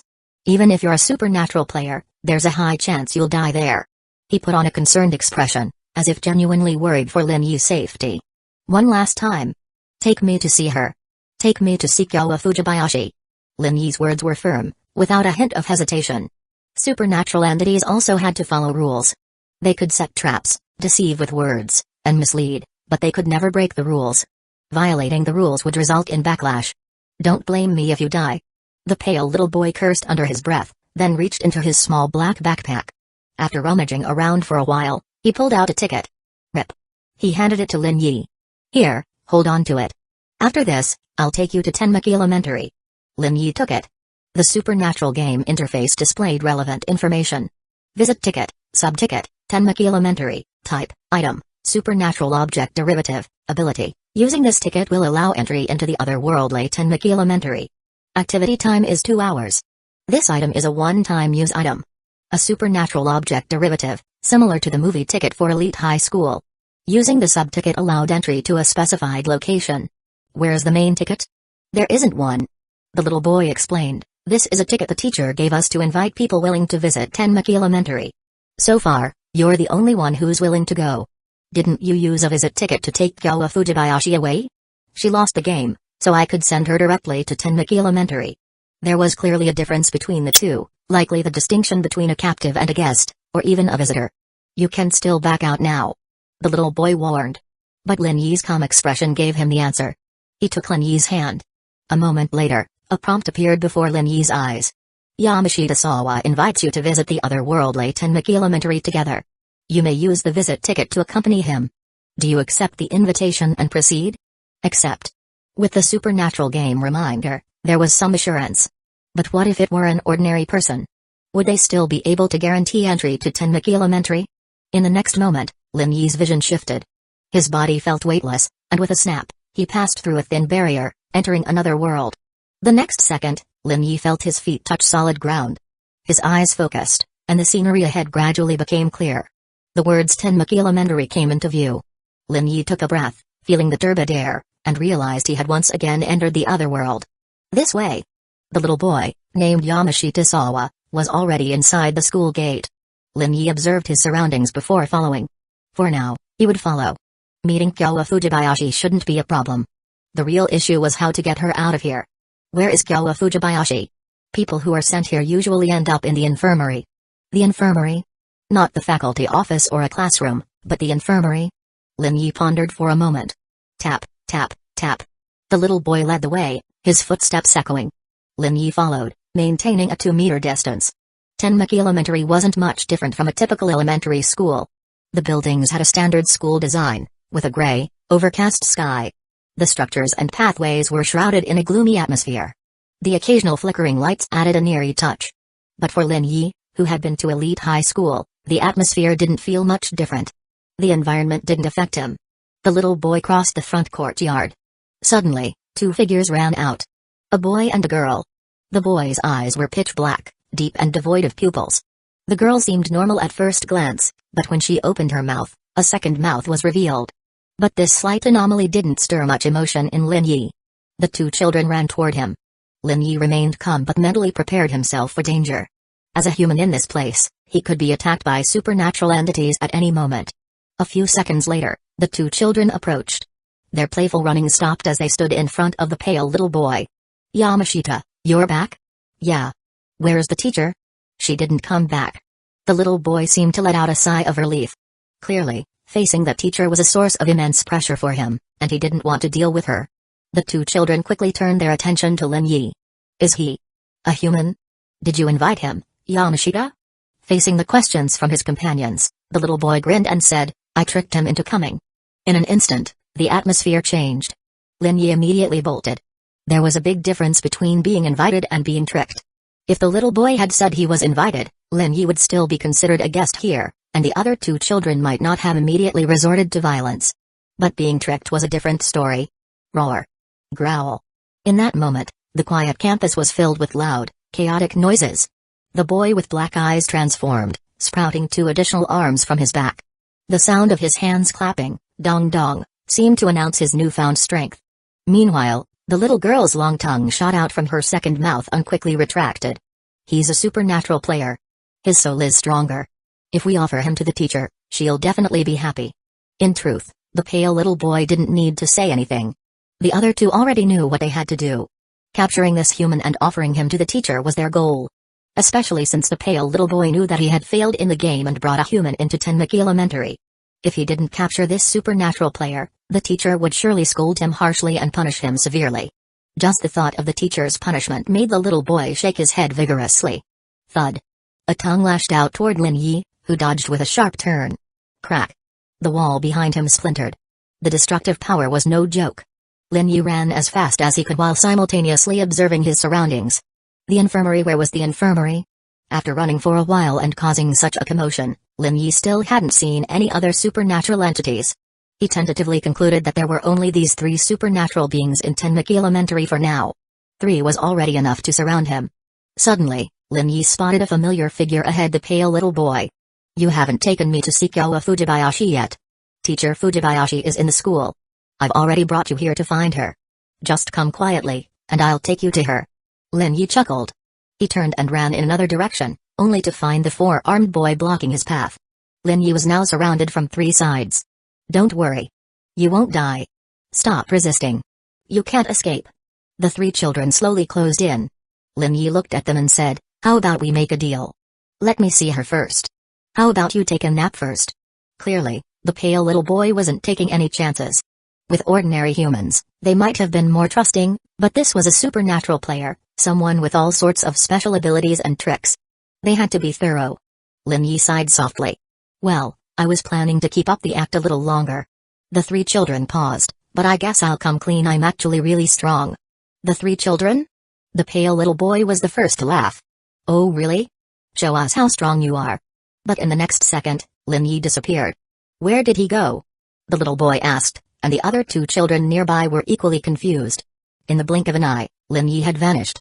Yamashita, on your body. Suddenly, the little girl noticed something and called out. Huh? He looked down. There was something small and black attached to him. In an instant, his eyes widened. It was a grenade. Boom.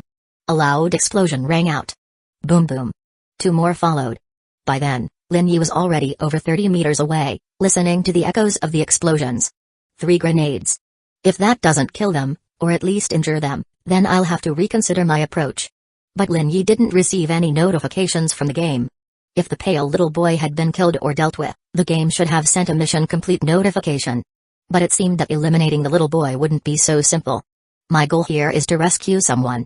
Only after that would he consider how to deal with the supernatural entities. Lin Yi kept running without stopping. As he turned a corner, he finally spotted the sign for the infirmary. Found it. Lin Yi ran over. He reached the infirmary door and grasped the handle with his left hand. He didn't rush to open it. Instead, he used his X-ray vision ability. If there were any hidden supernatural entities, he would see them immediately.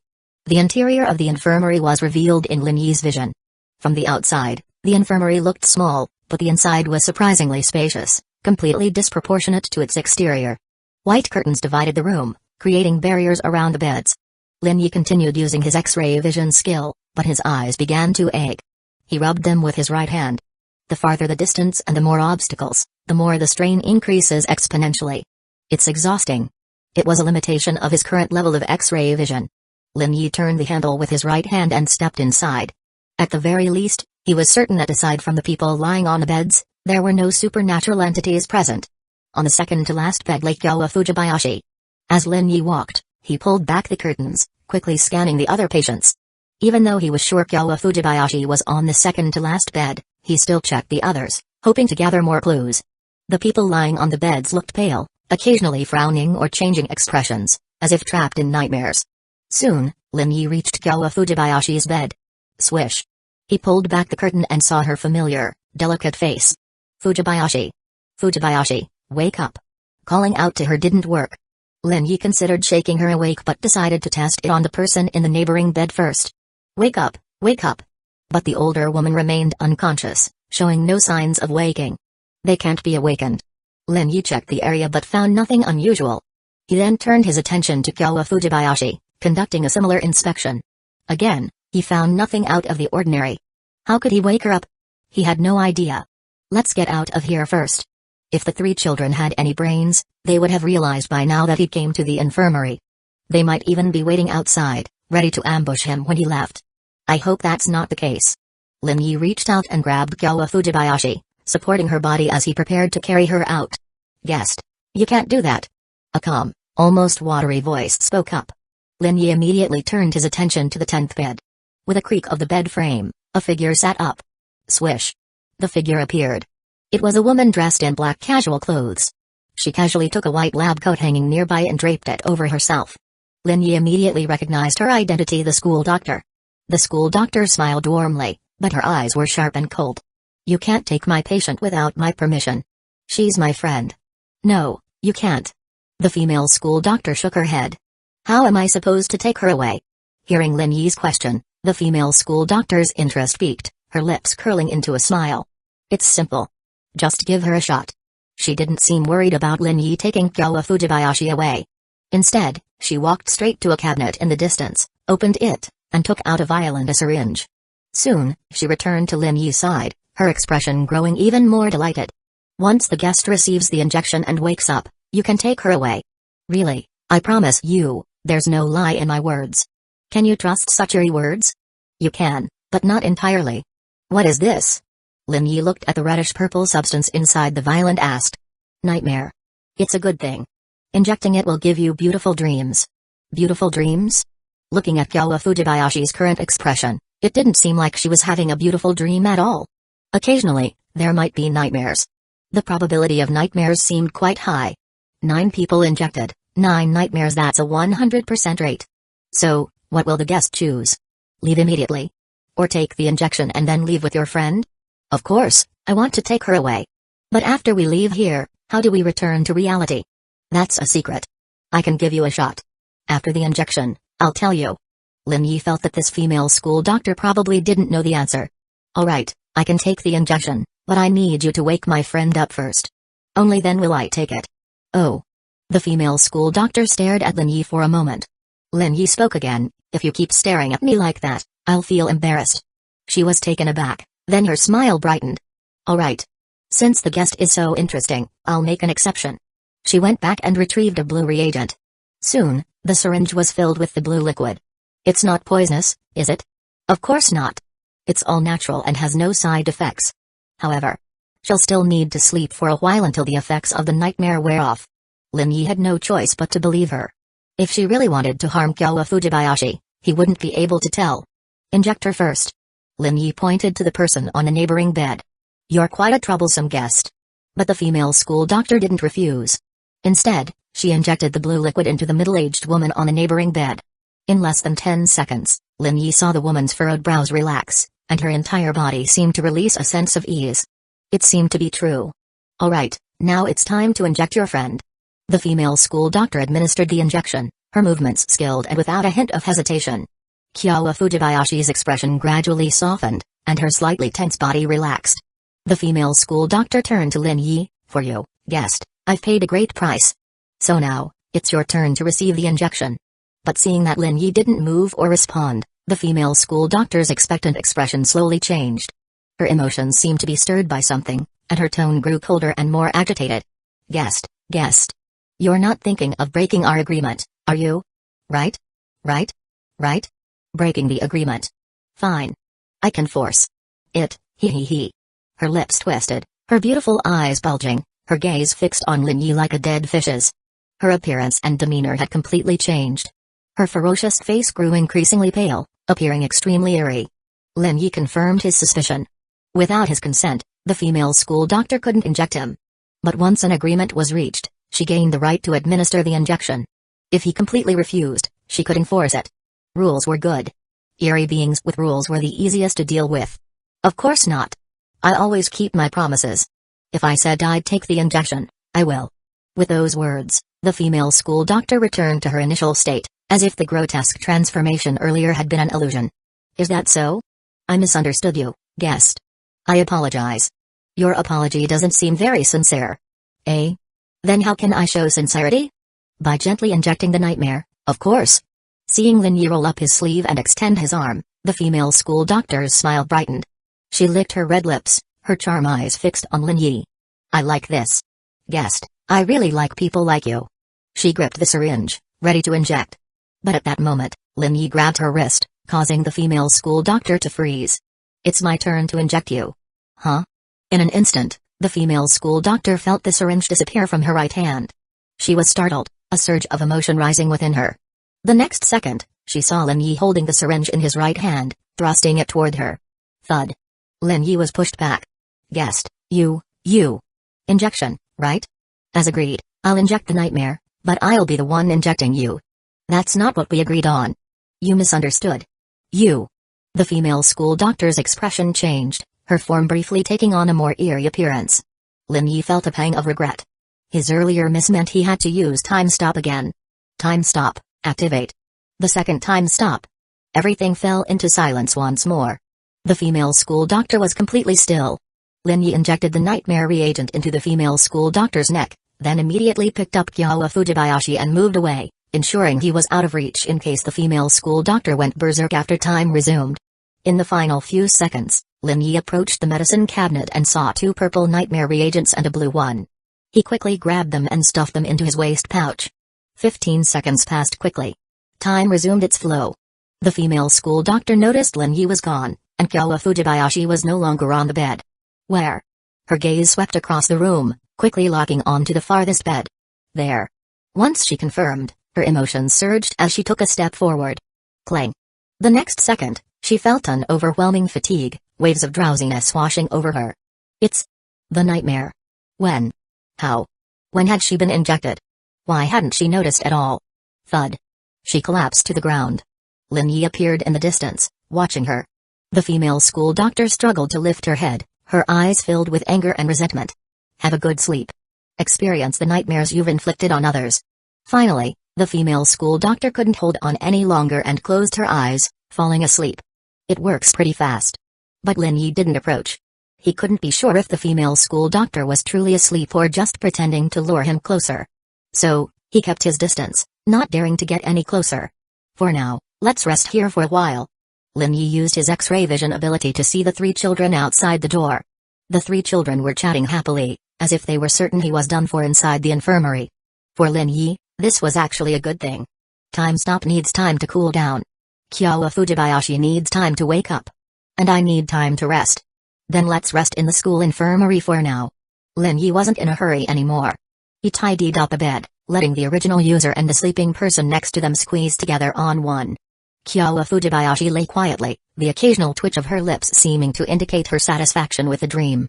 Lin Yi, looking at her sleeping face, couldn't help but mutter, "You're sleeping comfortably, huh?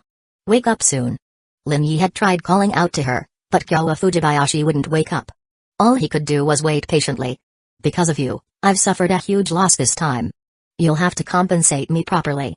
If you don't, then your sister Fujibayashi Ryo will have to pay your debt." Sister's debt, sister pays. Lin Yi keenly noticed Kyowa Fujibayashi's eyelashes twitch. He thought it might be a sign that she was waking up, but after testing it, he realized it was just a reaction to the mention of her sister's name, Fujibayashi Ryo. "You really are a full-blown siscon." Half an hour passed, Lin Yi still hadn't seen Kyowa Fujibayashi wake up. Instead, he heard a knock on the door. "Teacher, it's me, Yamashita." He glanced over and saw the pale little boy waiting nervously outside the door. They were all terrified of the female school doctor in the infirmary.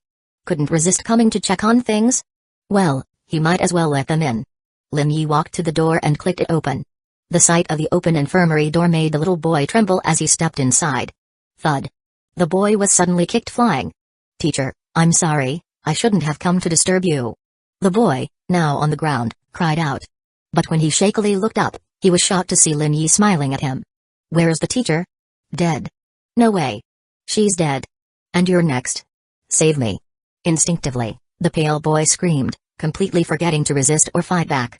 The two children outside, a boy and a girl, roared as they charged in. The moment they saw Lin Yi, they glared at him furiously. One swung a fist, while the other stuck out her tongue. Whoosh! The sounds of their attacks filled the air. But none of them hit. They soon realized that Lin Yi had disappeared again. Where did he go? When did the door close? Ugh! Clang! Clang! At that moment, the pale boy watched as his two companions fell to the ground one after the other. He, too, felt a heavy weight pressing down on his body, and a wave of drowsiness washed over him. It's a nightmare. This feeling, he knew it well. He was about to fall into the dream world once again. His consciousness scattered, his head felt unbearably heavy, and finally, he succumbed to a deep sleep. Meanwhile, Lin Yi, carrying Kyowa Fujibayashi on his back, walked through the empty, lifeless school grounds. So heavy. You should really lose some weight. Feeling the soft yet overwhelming pressure of the girl on his back, Lin Yi couldn't help but complain. The two sisters were really alike: softness, smoothness, and even the faint, lingering fragrance were almost identical. As expected of twin sisters. Lin Yi sighed. Tap. Tap. Tap. A figure carrying a girl walked through Tenmik Elementary School. Under the dim sky, a few bright streetlights cast Lin Yi's elongated shadow into the distance. Along the way, Lin Yi didn't encounter any other strange occurrences. His luck was holding out. Let's get out of here first. While in the infirmary, Lin Yi had taken out the movie ticket for Kyoto Private Elite High School and the invitation to the Royal Casino, but both indicated that they were currently in an unusable area. Clearly, he needed to leave Tenmik Elementary School and reach a usable area to activate these tickets. "I only have an hour left. If you don't wake up within this hour, you'll have to stay in this world." If Kyowa Fujibayashi didn't wake up, they wouldn't be able to use the tickets to leave this place and head to safety. As for returning to reality, Lin Yi hadn't figured that out yet. Apart from thinking about the return ticket from the Royal Casino, he couldn't think of any other items that could help. But the return ticket required going to the Royal Casino, and Kyowa Fujibayashi needed to wake up first to use it. He decided that after leaving Tenmik Elementary School, he would call for Miyuki Kirishima, a native of the inner world, and ask her if there was any way to send Kyowa Fujibayashi back to reality. A few minutes later, he saw the gates of Tenmik Elementary School. Finally, he could leave this place. But Lin Yi spotted two figures approaching. Not from inside the school, but from outside the gates. It was a middle-aged woman dressed elegantly, though the traces of time were visible on her face. She walked with steady steps. Beside her was a little boy with a pale face, walking steadily as well. Looking at the boy, Lin Yi felt a sense of familiarity, as if he had seen him somewhere before. Isn't that the boy from the bus? To run into him again? Lin Yi was surprised. But meeting an acquaintance didn't bring him any joy. At that moment, the middle-aged woman and the boy, having just reached the school gates, noticed Lin Yi as well. Their eyes met, and a brief silence fell between them. The middle-aged woman narrowed her eyes, scrutinizing him. The boy blinked, as if trying to recall something. Suddenly, it hit him. Big brother. It's you. His exclamation immediately changed the woman's expression. An acquaintance? At that moment, Lin Yi thought for a moment and then responded. Long time no see. He took the initiative to approach them. Right now, he was fully in actor mode. His goal was to avoid conflict and leave smoothly. Chapter 119, No more pretending, just bluffing. The sight of the middle-aged woman and the young boy returning from outside signaled that the school grounds were no longer off-limits. For Lin Yi, still burdened with the unconscious Kyowa Fujibayashi and desperate to escape this perilous place, avoiding confrontation was paramount. His priority was a safe exit. While he was confident in his own defense, successfully extracting Kyowa Fujibayashi presented a considerable challenge. But beyond that, his most pressing question was, how could he get Kyowa Fujibayashi out of here? These two individuals before him, especially the boy, seemed like the most likely source of answers. Well, isn't this a surprise? Running into you here. What a coincidence, a truly fateful encounter. Lin Yi took the initiative, stepping forward and reaching out to playfully pat the boy's shoulder. His warm smile and approachable manner caused Imagawa, the middle-aged woman, to narrow her eyes in confusion. Fuji, the boy, was momentarily taken aback. Big brother. How did you get in here? Oh, I was invited to visit Tenmaki Elementary School, of course. Yamashita Sawa was kind enough to extend an enthusiastic invitation to my friend and me. It was an offer I couldn't refuse, really. As he spoke, Lin Yi produced the expired visitor pass duplicate. Though no longer valid, it served its purpose as a piece of plausible evidence to mislead the pair. Fuji examined the visitor pass, his face clearing with sudden understanding. So, Sawa invited you. Knowing Yamashita Sawa's name provided indirect confirmation that Lin Yi's presence was by invitation. As for my friend, Lin Yi continued, shrugging with feigned helplessness, gesturing to the girl still slung over his back, well, she got a bit overwhelmed by the children here and fainted shortly after we arrived. Kyowa Fujibayashi remained convincingly limp, eyes still closed, showing no sign of consciousness. Fuji instinctively glanced at the middle-aged woman, Imagawa, who was now studying Lin Yi with an intense, appraising gaze. Unlike the boy, still so young, she was more cautious now, less willing to take Lin Yi at his word. Where's Sawa? She asked. He won't talk to me anymore. Lin Yi replied. Huh? Imagawa, the middle-aged woman, made a puzzled sound. Then, from her back, several dark, unsettling tentacles unfurled, poised to strike. It was clear, any answer Lin Yi gave that she deemed unsatisfactory would unleash those tentacles to tear him apart. She was trying to intimidate him. We played a game. Lin Yi explained, guessing which hand held the candy. He lost every time, got really upset about losing, and didn't want to play anymore. Hearing this, the little boy, Fuji, erupted in laughter. He actually played the candy guessing game with you, big brother? Ha ha ha, that's so funny. His laughter echoed through the quiet entrance of Tenmaki Elementary, unrestrained and loud. Whoosh! The cold wind howled, rustling the silent trees. After a moment, Fuji spoke up, offering the teacher an explanation for his amusement. I met Big Brother on the bus before, and we played the candy game. Big Brother guessed right every single time. He's amazing, I couldn't win against him. He still felt a thrill of excitement remembering that game. I've been wanting to play again with Big Brother. And now. Isn't this perfect? Big Brother, let's play. Please. Well. Now's not really a good time. Maybe another time. I'm almost out of time. Before, he'd been protected by the rules within the Eerie Game dungeon. And the Eerie beings had been similarly constrained by the Eerie Game. But this was different. He wasn't on a mission inside the Eerie Game dungeon now. Instead, he'd entered this other world using a visitor pass. The Eerie beings he was facing were now in their full, unrestrained forms. Therefore, even ignoring the middle-aged woman whose strength was unknown, even this little boy he'd met before was likely far stronger than he had been on the bus. Ah, Big Brother is willing to play with Sawa but not with me. Do you not like me? Suddenly, his tone shifted, becoming heavy, and his head drooped. A sickly sweet scent began to permeate the air, a sweetness that only amplified Lin Yi's nauseous sense of danger. Sigh.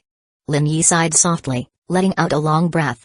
I'm just worried if I win again, you'll burst into tears and refuse to speak to me, just like him. Ugh, ha ha ha. Fuji's laughter grew even louder, more unrestrained. No, I'm not like that idiot Sawa. I can take losing. I would never cry over a game. Big Brother, let's play. If you win, I'll give you tons and tons of candy. He reached into his pocket and pulled out 3 candies. Lin Yi knew these weren't ordinary candies. They were special items from the other world, imbued with unique properties. But what Lin Yi truly wanted was to find a way to get Kyowa Fujibayashi back. He knew, however, that he couldn't ask directly. Asking that question would immediately reveal to these two eerie beings that Kyowa Fujibayashi wasn't an invited guest, but someone who had lost to the eerie being Yamashita Sawa in the real world and been sent to Tenmaki Elementary. Lin Yi even suspected Kyowa Fujibayashi was already under suspicion, but they couldn't confirm it yet and needed to test him further. He guessed his identity as an eerie game player, and his connection to the eerie game was the reason for their wariness, preventing them from dropping the pretense immediately. After all, very few ordinary humans dared to venture into the other world, most were eerie game players. "I don't need candy," Lin Yi said. "If it's just for fun, I don't mind playing." That's no fun at all. Games need stakes to be exciting. No stakes, no fun. Right, teacher? Of course. The middle-aged woman responded. "Teacher, I have to say, I'm a bit disappointed in you," Lin Yi said suddenly, catching both eerie beings off guard. "As a teacher, how can you encourage such bad habits in children? He's still so young. Games should be just games. There's no need to add stakes and turn them into some kind of gambling. You're corrupting him. You're failing as an educator. You don't deserve to be a teacher. Little Fuji, come on, let's go. We can't stay here. Big brother will take you to a better school. There's a wonderful teacher there, a kind big sister, who will help you grow into a fine young man." With that, Lin Yi took the eerie boy's hand and strode towards the entrance of Tenmaki Elementary. 1 step, 2 steps, 3 steps. The little boy remained stunned, completely taken by surprise, allowing Lin Yi to pull him along. Meanwhile, the middle-aged teacher, Imagawa, was still reeling from his words. It took her a moment to snap out of her daze, and when she did, she realized Lin Yi was actually about to leave Tenmaki Elementary, taking Fuji with him. "Wait." A voice called out. But Lin Yi acted as if he hadn't heard and continued leading the little boy forward. The school gate marked a clear boundary for him. If he couldn't leave Tenmaki Elementary smoothly, he would have to resort to time stop again. His uses were limited, and he wasn't even sure if it would guarantee a successful escape. Lin Yi kept walking, but the eerie boy whose hand he held had stopped. He tried to pull, but the boy's strength was unexpectedly greater than his own. "Sorry, big brother. I can't leave with you." He stood firm, smiling up at Lin Yi. "Little Fuji can't bear to leave teacher or Tenmaki Elementary. If big brother really cares about me, why not stay here at Tenmaki Elementary? Teacher can find a position for you, and you can become part of the school. Oh, and..." He glanced at Kyowa Fujibayashi. "Your friend can stay too. And, our school nurse is a beautiful big sister. I'm sure you'll like her. She's not as pretty as Kyowa Fujibayashi." Compared to the nurse, he preferred female nurses. "I already have someone I like. Thank you for the offer, though." "Ah, what a shame," the little boy said, looking up at Lin Yi. "A big brother whose two-timing doesn't like beautiful big sisters. What a pity." On the bus, he had been with Nanace Ren, and now he was carrying Kyowa Fujibayashi. This little kid knew far too much for his age. "She's my friend, not my girlfriend." "Oh, I see." He looked at Lin Yi with sudden understanding. Lin Yi nodded. "It's getting late. We're almost out of time, so we should be going." This time, the little boy didn't insist on playing a game. He simply watched Lin Yi's retreating figure, then turned back to the middle-aged teacher. The middle-aged teacher watched them walk several steps away from the school gate before speaking again. "You can leave, but your friend can't." Lin Yi stopped. He knew they had seen through Kyowa Fujibayashi's condition. After all, the school infirmary was filled with humans who had been injected with nightmare serum and were in a deep sleep. As members of Tenmaki Elementary, these two eerie beings would naturally connect Kyowa Fujibayashi's unconscious state to the nightmare serum and the losers brought to the school. Lin Yi had only been trying his luck, hoping to bluff his way through. But now, it seemed he had failed. "What do you mean?" Lin Yi continued to play dumb. "Hey." The middle-aged teacher chuckled. 2 tentacles grew further from her back, dark red and swaying, emitting sharp whistling sounds, as if to emphasize her point. "Humans who lose the game and are sent to Tenmaki Elementary cannot return to the human world with you." "Huh?" The little boy, Fuji, was stunned. "Teacher, was she injected with nightmare serum?" "But I didn't smell the nightmare serum at all." Because he hadn't detected the unique scent of the nightmare serum, he hadn't considered this possibility. Similarly, the middle-aged teacher had initially thought the same. Blue tranquilizer serum. "I'm curious how you knew that injecting blue tranquilizer serum could counteract the effects of nightmare serum." Once the effects were neutralized, the unique scent of the nightmare serum would dissipate after a while. Clearly, this human woman had been injected with blue tranquilizer serum quite some time ago. Faced with the middle-aged woman's question, Lin Yi continued to feign confusion. "What do you mean? I don't understand." If it hadn't been for the little boy's question and the middle-aged teacher's explanation, he might have admitted it. But after the two eerie beings explained it all, Lin Yi decided to deny everything. He was fairly certain the middle-aged eerie woman was trying to trick him. Just admit it. I might consider telling you how to take her with you. At this point, the middle-aged teacher was convinced of the situation. Pretending any longer was pointless. Sigh. Fine, I won't pretend anymore. Lin Yi sighed softly. Tell me how to leave, and I'll consider letting you off. Little boy. Middle-aged teacher. Both were utterly baffled. If Lin Yi were truly powerful enough to crush them, he wouldn't need to act. Therefore, there was only one conclusion: he was bluffing. This man was bluffing. Ha ha ha, big brother, you're so funny, so funny. You're definitely the most interesting human I've ever met. Even he had figured it out. Little Fuji is so scared now. I hope big brother will let me off. Boo-hoo. Teacher, you have to protect me, or big brother will bully me. The little boy even pretended to cower behind the middle-aged teacher. The middle-aged teacher's face had hardened, and her two tentacles were visibly swelling. Human player, let's see just how powerful you really are, she said, her eyes locked on Lin Yi, scrutinizing his every move. She was determined to see what tricks this human had up his sleeve. Having dealt with eerie game players before, she knew they could be deceptive. Some were weak, some were strong, and some, while not particularly strong, possessed strange and unpredictable skills. Which type was this one? Lin Yi knew a confrontation was unavoidable. No, you won't be facing my strength, but hers. In the next moment, a black-haired girl in a sailor uniform materialized beside him. Her long black hair flowed in the wind as her dark eyes swept over Lin Yi and the unconscious Gyawa Fujibayashi on his back, finally settling on the little boy and the middle-aged teacher. Miyuki Kirishima was one of Lin Yi's trump cards against airy beings. But even he wasn't certain if Miyuki could handle this. If she couldn't, he would have to play his other trump card. Miyuki, can you take care of this? Instantly, Miyuki understood the situation. She raised a slender finger. Can she even manage? But any doubts vanished when Lin Yi saw Miyuki Kirishima's displeased expression. Her red lips barely moved as she stated, just a small magic cake. Lin Yi's face remained impassive. No problem, 10 should be fine. That's far too many, I'll get fat. Miyuki then cast a sidelong glance at Lin Yi. Can ghosts even get fat?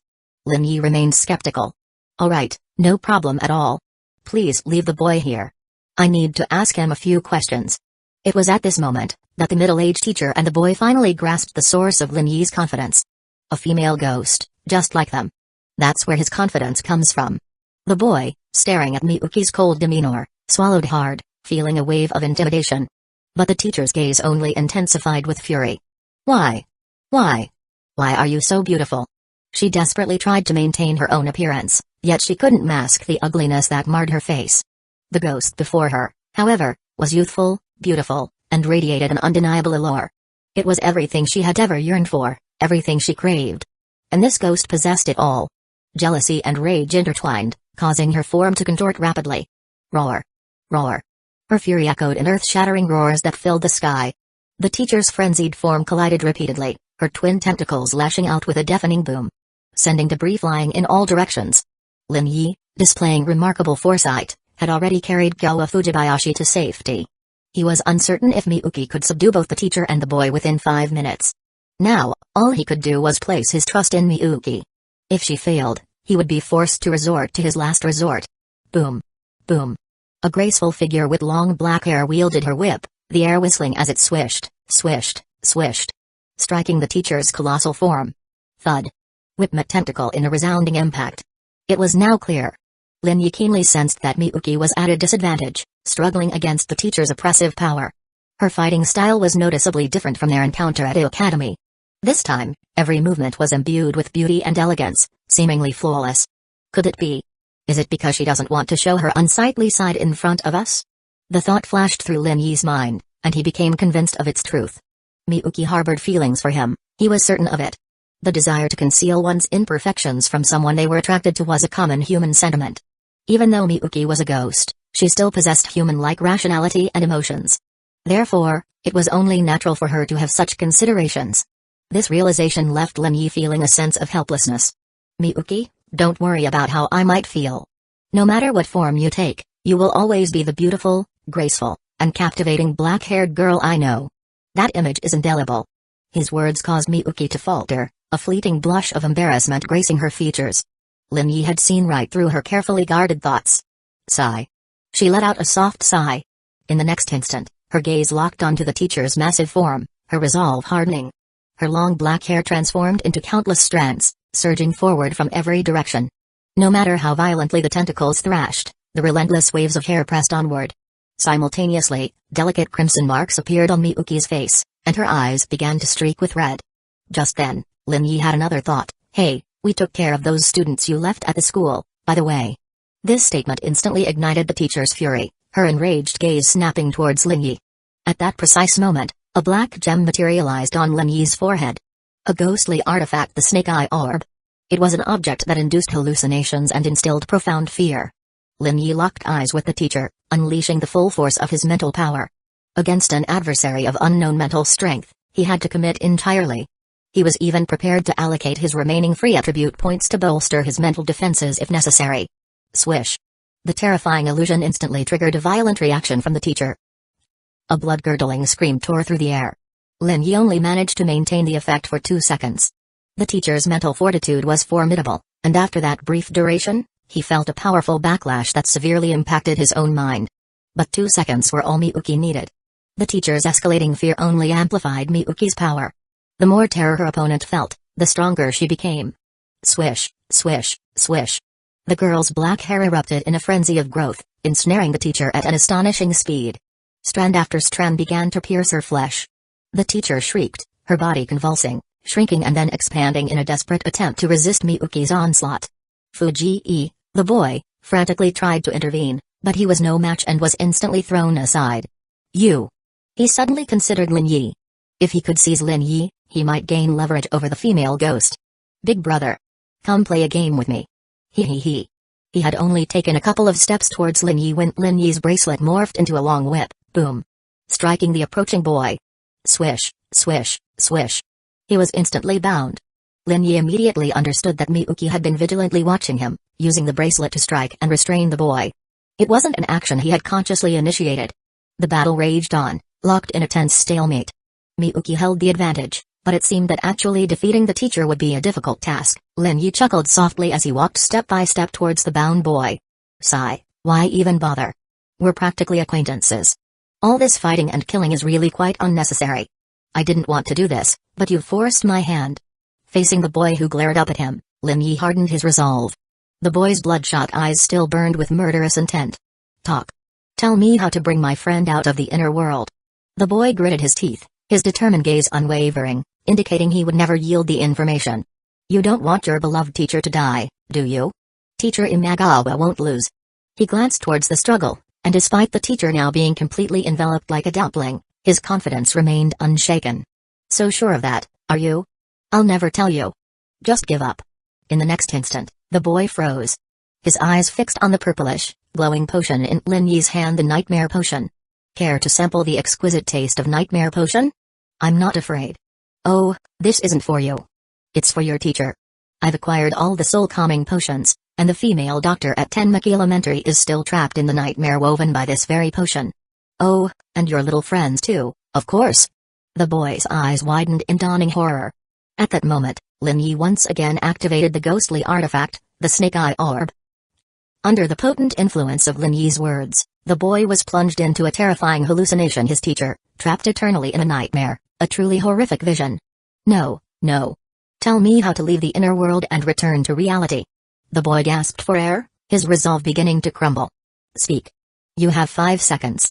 This was Lin Yi's last resort, but it would mean sacrificing his final nightmare potion. He genuinely hoped to avoid this unless absolutely necessary. Time stop combined with the nightmare potion, injected into the teacher, would likely incapacitate her. But there was still a significant chance the boy would remain silent, leaving Lin Yi still clueless about how to extract Gyowa Fujibayashi from the inner world and return her to reality. He would also be down a nightmare potion. But now, the situation was different. The combined pressure from Miyuki and the threat of the nightmare potion were proving too much for the boy's resolve. Then I'll just have to give your teacher a little shot then, shall I? Remember, her death will be on your head. You, her own student, will be the one who killed her. No. The boy cried out as Lin Yi began to move towards the struggling form. Don't hurt the teacher. Tell me the method, and I'll let you both go. We'll leave immediately. Really? He still seemed to harbor distrust, but the scales in his heart had already tipped irrevocably. I have no reason to lie to you. The boy glanced at his teacher, now completely submerged in the sea of black hair, and gritted his teeth. The normal way is to wait 3 days for her to wake up. Then we can take her back to the real world. But it's too late now. The time hasn't come, and she's been injected with the soul-calming potion. The nightmare potion won't work anymore. This didn't mean Kyo couldn't be saved. Other methods? Bus Route 18. The boy shouted, his voice cracking with desperation. Bus Route 18 here goes between the real world in Chiba and this place. You can take Route 18 with your friend to get back to reality. That bus, huh? Lin Yi immediately thought, how much does it cost? The little boy hesitated, you need ghost coins for a ticket. He quickly added, but, I don't have any ghost coins. Not a single one. The teacher manages the school's ghost coins. I don't even know where they keep them. Even if I did know, I wouldn't have time to get any. Besides, ghost coins weren't exactly something he was short on. Any other rules I need to know about? Lay it all out for me. And no, nothing else. Just buy a ticket and follow the bus rules. You've been on Route 18 before, you know how it is. Time was pressing, so Lin Yi didn't push him further. One last thing, what exactly do the nightmare potion and soul-calming potion do? Don't tell me it's just about giving people nightmares or getting rid of them. Faced with Lin Yi's question, the little boy pursed his lips and looked away. I don't know. I already told you how to leave. Please, just go. He wasn't going to say another word. Do you want your teacher to die? But the threat didn't seem to work as well this time. The bus only runs a limited number of times each day. Is that true? He really was running out of time. Miyuki Kirishima's 5 minutes were almost up. If Miyuki Kirishima vanished and only reappeared when the time was up, he could genuinely be stuck here. I'll keep my promise, don't worry. Miyuki, hold on.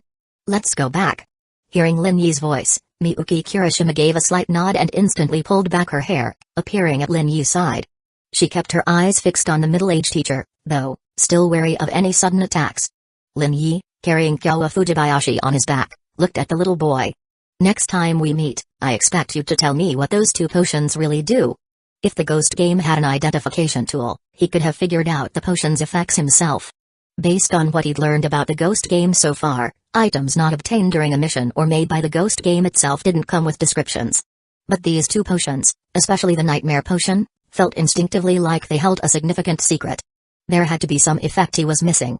Otherwise, why would Tenbuki Elementary go to so much trouble to bring people from the real world, inject them with the potion, and then send them back? Oh, and where's the bus stop? Over there. If you're lying, Miyuki, kill him. It's true. It's just a kilometer that way. Route 18 is in that direction. The little boy was clearly terrified. Lin Yi nodded, and the 3 of them vanished from the gates of Tenbuki Elementary. The little boy let out a huge sigh of relief. He scrambled to his feet and ran to the female teacher. Teacher, are you all right? Slap. The little boy went flying. Who told you to tell them how to leave the inner world and get back to reality? I'm sorry, teacher, I'm so sorry. The little boy lay on the ground, sobbing and begging for forgiveness. The middle-aged teacher stared at the school gate, the image of the young female ghost flashing in her mind, and her anger flared. If that man hadn't used some ghostly artifact to mess with my head, how could I have been trapped? She could have beaten that female ghost, ripped out her black hair, and scratched that pretty face to pieces, making her even uglier than she was. But, it's all your fault. Zhao Ren, you've disappointed me deeply. I'm sorry, teacher, I'm really sorry. The little boy trembled with fear. This isn't over. The middle-aged teacher spat out the words viciously. Meanwhile, Lin Yi, still carrying Kyowa Fujibayashi, walked with Miyuki Kirishima towards the bus stop. Thank you. I'll make that matcha mousse cake for you. Anything else you'd like? Milk tea? Other desserts? Miyuki Kirishima shook her head. No, just the cake is fine. She glanced at Kyowa Fujibayashi. Her hair grows so fast, just like mine. Lin Yi was confused for a second, then understood. She's not Ryowa Fujibayashi, she's her older sister, Kyowa Fujibayashi. They're twins. Miyuki Kirishima seemed surprised. Do you like twin sisters? Her blunt question caught Lin Yi off guard. I didn't came to save her because I like her. I came because I saw someone I knew in trouble and wanted to help. If I had to give a main reason, it's that she's Ryowa Fujibayashi's sister, which made me willing to risk it to save her. Of course, exploring this inner world and understanding what was going on also played a part. If you ever find yourself in danger, Miyuki, I'll come to save you too, no matter what it takes, even if I have to go through hell. They locked eyes for a moment. The black-haired girl looked away, and then a slightly different, cooler voice spoke. I believe you. When Lin Yi looked again, the girl had already vanished. A few minutes later, Lin Yi, still carrying the girl, saw the bus stop ahead. Finally, they'd reached the bus stop.